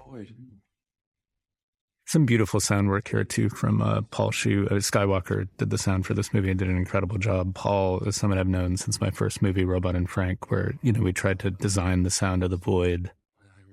And we tried a lot of things, and this idea of voices poking in from the other rooms, which was too much of a cacophony, but it ended up this very simple thing he built, where building just an infinity reverb tail on the lines of the void, processing that, and then doing a detune on that and mixing that in. So there's this constant kind of spooky detuned reverb wash that is built on the lines that are being said above it. So yeah, this is a beautiful scene that Sonny wrote, and then what's happening down below, Joanna wrote beautifully, this sense of, there's so much to establish in this moment of Bob trying to be the hero, which his dad alludes to, and protect his mother. But then the heartbreak comes from his mother saying, in doing that, you only made it worse. And in such a few amount of lines to establish both sides of that duality of Bob's desire for heroism and his sense that, in fact, that aspiration is what brought about the worst thing. To have all of those things in such a tiny scene to establish the Sentry side and the Void side, I thought that was such beautiful writing on her part. And this scene, we filmed this, I think, in the 3rd week of filming, and, I was so excited to have these 2 actors and do this scene and have it build to this conversation. But it's one of those things where I think all of us would say, if we were asked, I don't know that any of us felt for sure that we had it when we left set. And it was only really when we got in the edit where I was able to find those moments. And it's like, I know it was there, but, it's a risky thing to, build a movie like this up to a conversation with no movement in an attic. Together. And just her sense of confidence and, how nuanced and small her performance is, and just that moment of Lewis being unable to hold her gaze. And then this idea that things are shaking because he's beginning to be won over and that he thinks he might leave. That's when the void begins to fight him, that it begins to wake up, and the other side of himself is going to fight them to not let them out. And so much of this was done practically. There's a bunch of excellent CG in here from Framestore, but this, I'm 1 shot early, but this footstool that flies at them, these were all kind of pyrocell pieces that Dan Sudik and his team built that are actually flying at them and look like they have weight. This is an actual guy on the wall. Just trying to really honor that kind of handmade sense of how some of these more horror ideas were done. And the papers that are flying around are real. But then, yeah, we do have some added CG pieces. But again, that idea that if you get enough of it in camera, you're putting yourself in such a position of success. I mean, even the way this curtain strangles them, that almost is an in-camera edit, that we add a little bit of CG to, and you're just dependent on these incredible actors being able to sell a magic evil curtain is strangling them. But when it's these actors and when they've built up to that moment, you go with it, you buy it. And then we get our maybe the strangest triumphant save in one of these movies where you're breaking furniture and ripping apart a pillow. But, within the context of what we've established, we were always a little wondering if people would go with this. But then when you get to Bucky's line and he says, okay, I have a great past, so I'm totally fine. That's one of the biggest laughs that we get in the movie. And you would only get that laugh if people were with you on that journey of understanding what it means to go through this void. And believe me, in another version of this movie, I would have loved to see inside all of their void rooms. And there were different drafts of the script where we tried to do that. But in the end, it felt like going through Bob's was the most important as far as how to get out of here. Okay, how do we get out of here? I mean, as far as I know, it's Endless rooms. Wait, you see? From this point on, this was really something that Joanna pushed for, which was the idea of getting back to a big bad and finding the worst room and finding the void at the heart of this thing and needing to confront him. And then this is about establishing the external stakes if they don't solve this. And, I thought at first we had kind of ominous music over this, but in the end it felt more spooky to just let it play. That's actually my old commercial production company office in New York, Park Pictures, that were nice enough to let us shoot there when I did all the New York aerials and exteriors. And then we find ourselves back in the void and back in this very kind of Spike Jonze, Gondry escape through Bob's rooms. And here we have, this was added later, this is the meth chicken room, which is definitely on the edge. Probably the only time you're going to see meth chicken on a strip board or a schedule board at Marvel. But I just felt, both for the dynamics of them falling through, and it felt like in the Pixar version of this movie, you would have a bit of humor before you got to the lowest point, even if it's a very dark form of humor. And it's atypical to say I was on meth in a Marvel movie or to have Bucky Barnes save the day by punching a chicken. But it felt like we really wanted to push the concept to its furthest extensions before we got to the lowest point. So hopefully you go with us on that one. Love that shot. Great job by Andrew. And it's nice where you actually have, obviously the void, that's an effect to make him a silhouette, but by putting him against a backlight, it doesn't feel as incongruous. Like it feels like it fits with how the photography actually would be for a moment like that. So that's a really nice, between Framestore, who did this sequence, and Andrew and Rafi and Chuck and all the lighting, that's a nice way to watch those two things dovetail. Make me stronger. Felt like a miracle. And here Bob finally defines, this idea of what would the worst room for someone like Bob be. And it's not actually in some ways the trauma of his childhood, but more, is there something more heartbreaking about it being the place where he tried to be a hero, where he tried to become something bigger than himself. And in his own estimation, he says it here, the most shameful thing of all is thinking you could be anything more than nothing. And for the way that Bob feels about himself in this moment, this is the biggest shame, is to imagine that he could be anything better. And that feels like the lowest feeling. No.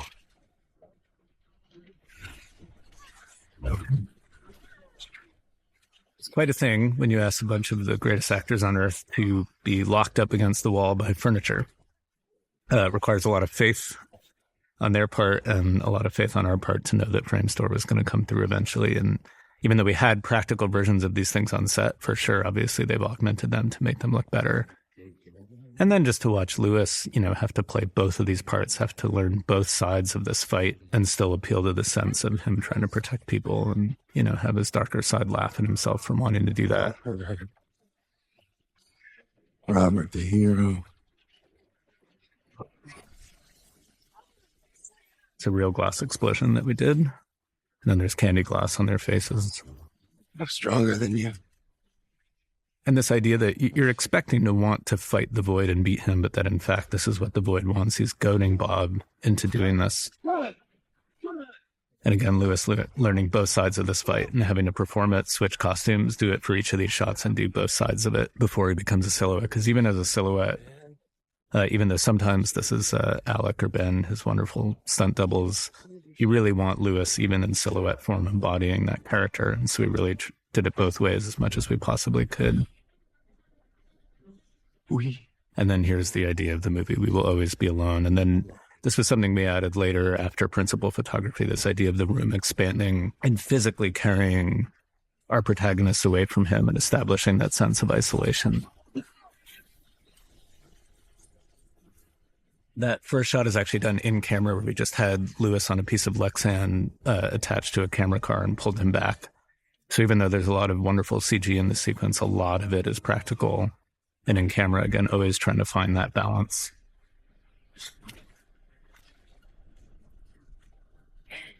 And then again, this is this thing you root for. So you see a near smile on Walker's face. You're used to rooting that you should beat up the bad guy. You should beat the big bad. But in our movie, there is no winning that way. There's no version of this that ever could have ended in just a punch solving it. And you see that, in fact, in trying to fight himself and destroy that side of himself, he's becoming the darkness that he's trying to avoid. and that our characters and everyone watching needs to learn that there is no kind of physical solution to this. Stop! This is what... And of course, in a superhero movie, maybe that feels like an odd resolution, or it feels too small. We added this sequence of Yelena so that there was, for our protagonist who's been inactive on the sidelines, a very active role in solving this in a sort of action context in which she needs to get to him to save him and thus save the world, which will be plunged into darkness if she doesn't succeed. That's actually Heidi Moneymaker, so to have Scarlett's longtime stunt double and now stunt coordinator performing that felt like something really coming full circle. I'm here. There will always be just that. Okay, yes, if you want to be frustrated with us because it ends in a hug. I mean, we always said it's not truly a hug. They're trying to pull him back from himself, but of course that's how it functions. And this idea of her answering, "You're not alone," this idea that she's expressed to him in the beginning now being answered. Okay, it's a hug, but how else were you going to solve this? And it's a hug that we try to frame in an action context. As much as it can, we've tried to externalize these very internal ideas of the void. And also Sunlux's score in this moment, I think, with these actors and with those ideas, we did everything we could to have you come along that ride with us. And, it was always going to end in some version of that. And I feel like where Lewis got to, I'm just so proud of him and amazed by Florence and all of them for executing such a resonant version of that moment.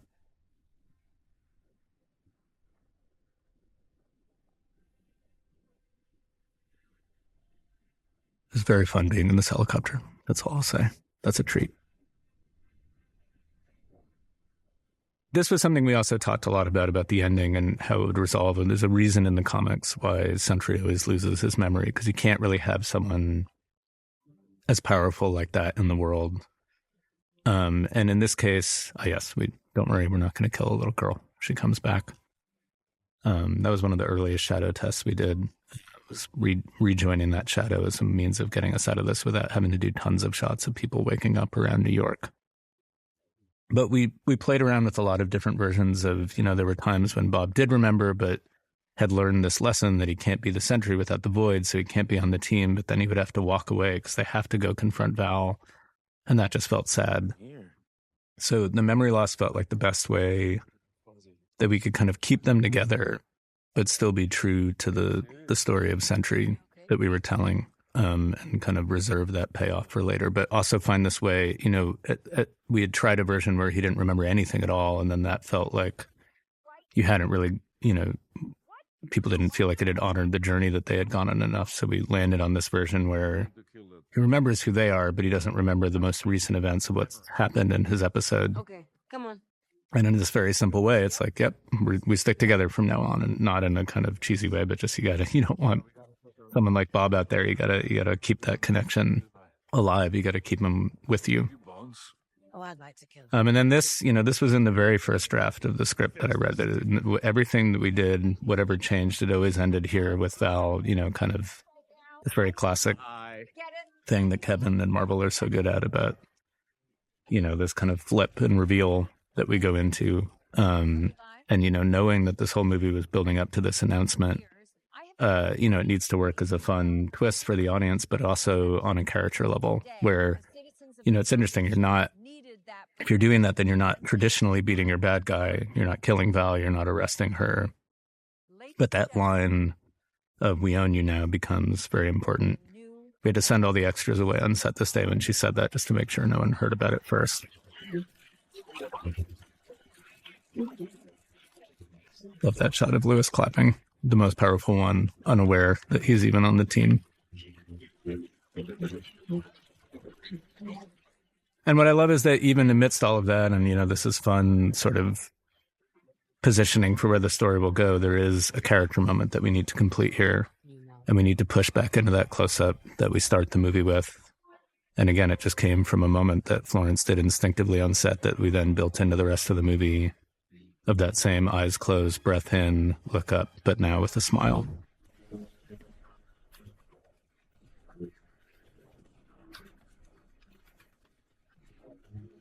This is once again imaginary forces.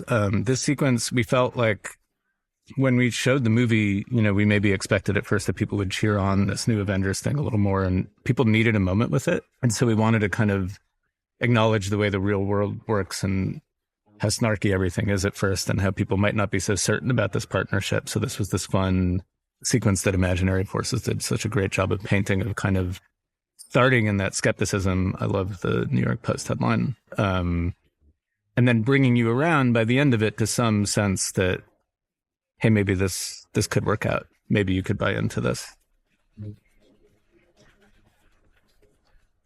I'll just say, I love all these people who made this movie. Everyone worked so hard, so incredibly hard, and cared about it and took it seriously. I mean, Florence, I can't say anymore. I mean, like I said, actual magic. Sebastian, to have him as part of this, Wyatt, who's a friend, Olga, who is such a good sport to show up for this, Lewis, who, I mean, I think really, is the find of this movie, Geraldine, who did such a great job, Chris for showing up, Wendell, I've been a fan forever, David, one of the most committed actors you'll ever meet, and Hannah, really the glue of that group, Julia, who's a legend that I just feel lucky that I got to work with. I just, as a director, if you can ever get a cast like that, it just makes the whole job incredibly easy.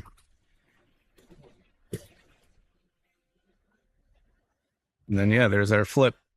Like I said, this is release day, so it's almost hard to speak on this until we see how that plays out in the world. But I think that's a fun one to try, and an example of how open, everyone at Marvel was to try new ideas on this project. And this was a fun one we did during additional. We didn't shoot any of our post-credit scenes during principal photography. Okay. We sort of wanted to see where the whole thing was going to go and what we would need. But again, it felt like paying off that kind of meta idea of the Wheaties box and Alexi's investment in it, but then undercutting it a bit felt right for where we ended our story.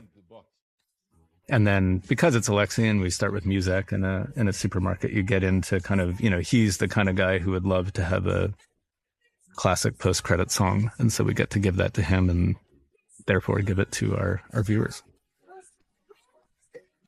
I'll just say that, I'm struck when I sit in a theater and I look at this credit sequence, and it's a long one.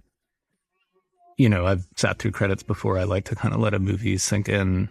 But going to this experience, I know all of these people, and I know what they did and how much, I could talk for an hour about each of their contributions, and it's just one name on a list that's scrolling by that you won't notice, whether it's Annalie and Michael, our incredible mixers, or Alex Levy, our music editor, who so instrumental in creating this score with Sunlux. The stunts on this movie were incredible. Every single one of those people worked so hard. Michael Huggins, who did the rigging. And I mean, if you're Florence Pugh and you're stepping off the roof of the second tallest story building in the world, you have to have a lot of faith in that rigging. I could single out any one of them, and I think I'm just struck by how many people it takes working so hard and caring so much just to make a good movie. It's just hard to make a good movie, and I guess if you got this far, hopefully you feel like this one was all right. And I am just so grateful to all of those people and for all of the work that they put in. And really, when I look back on this process, something that Grace and I would talk about, she would say, we're going to grad school. We're going to learn so much. And I think, it's wonderful to put a movie out in the world, and it's wonderful to have it connect with people. But also what I mainly look back on is the experience of making it and how much I learned and how much you have to lean on this incredible team. And I'll never forget that. So thank you guys for watching. Obviously, I call out Samara Handelsman, my assistant, who had to put up with so much. What else can I say here? Because I do want to get to the VFX houses and explain kind of more specifically what they did. But Sean, who drove me every day, not an easy job. Definitely going through it. Wonderful second unit. Really, there were days where I would start there and then come over to first unit, and it was always great working with those guys. Getting out to Utah, obviously, I feel like that's when the movie really opened up for me, just feeling like we were out there.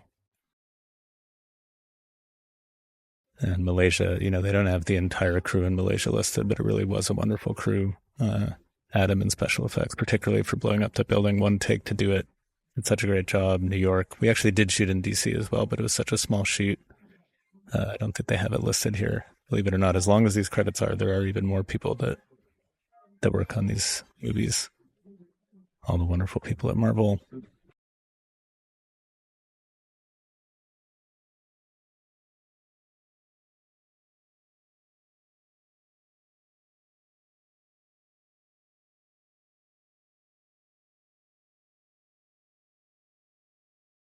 And of course, it was great to see Paul Jenkins at the premiere for this and just talk a little bit about his view of Robert Reynolds and the way we treated it. And I think he was very happy, which was nice. Everyone in marketing, they did such a great job with this movie and really embracing doing something different.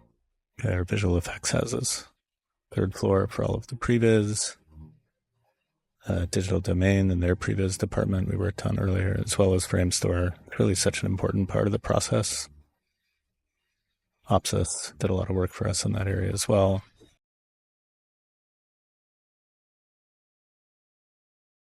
Then ILM, really the whole New York street sequence and all of the voiding and the crane falling, all of that heavy lifting. And Chad, everyone over there did just such an amazing job. Frame Store did the vault exterior environment, Bob's flight, all of the stuff in Bob's attic and that ending lab fight, which really, we were finishing right to the very end and the movie doesn't work without it. Just did such an incredible job. Digital domain, that was a lot of the early vault sequence. A lot of that fighting, ghost phasing, just every part of that fight they worked on. That stuff came in great. Rising Sun, a lot of the face replacement stuff in the film.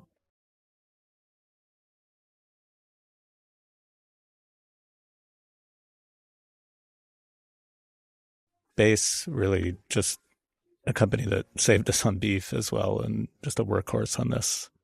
A lot of the Bucky arms and void shadow growth, things like that. Renault did the airplane. Valves drop off, the crater design, some of the penthouse stuff. And then a lot of fill-in work by these other houses. It just takes so many people doing so much. Imaginary Forces, who worked so incredibly hard on that opening Marvel logo and our ending credit sequence, which really is such a narrative lift for the film. Tom Poole did such a great job of coloring this movie with Andrew. Looks beautiful. Again, at every line, there are people working so incredibly hard to make what you see here.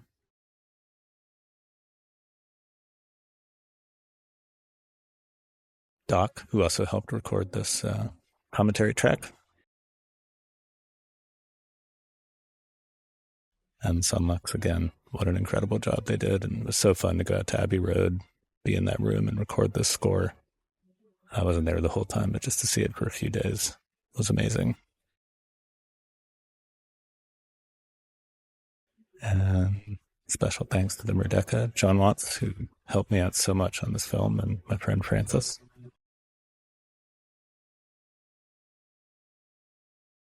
Atlanta Metro Studios, Green River, Utah. Filmed all over Malaysia. A lot of these places you see here, a lot of this is, where the effects are finished, not necessarily where we shot.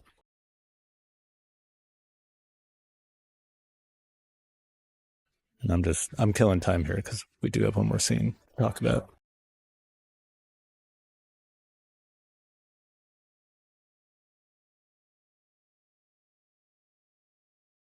Okay, so this scene got filmed maybe a month before the movie came out in London on the set of Avengers. And really, it is also meant to be really like a handoff of these characters into the world going forward and trying to bring back that sense of connection between these movies and bringing in the Fantastic Four. For our movie, what we always talked about is that because of the way the movie ends on the street and has an immediacy to it, and Bob's just lost his memory. You can't really get into, the future of Bob in that moment. And so for us, on a narrative level, what was really important about this scene is knowing that, Bob was with them, but had sort of processed the lesson of the movie, which is that, you can't be the sentry without the other side coming underneath. And, the real task is to learn how to just be Bob. And of course, I expect, the tension between those things to play out in the future, though I have no insight into that. I don't know anything. And then, of course, if you have David Harbour, you gotta use him. He carries it all.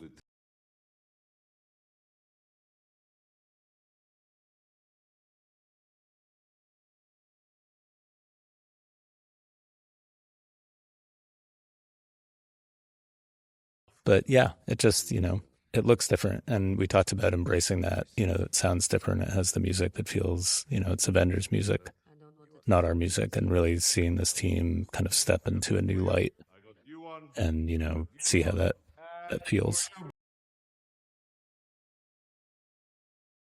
This is, I could just get to see that Bob is there with them and for our movie. And, if this has any narrative import on it, that was the most important thing for us about this scene.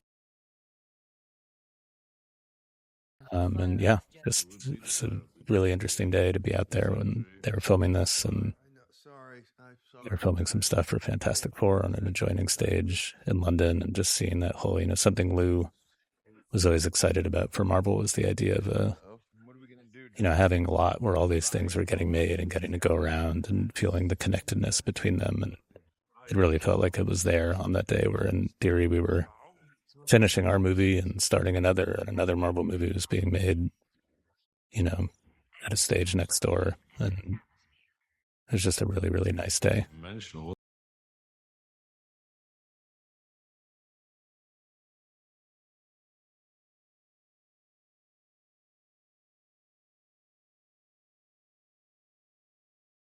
And there we go. It is very fun to watch people applaud for this.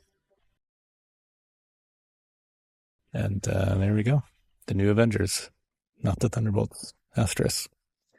And Bob, thank you guys so much for watching. And sorry it was just me, but we got through it.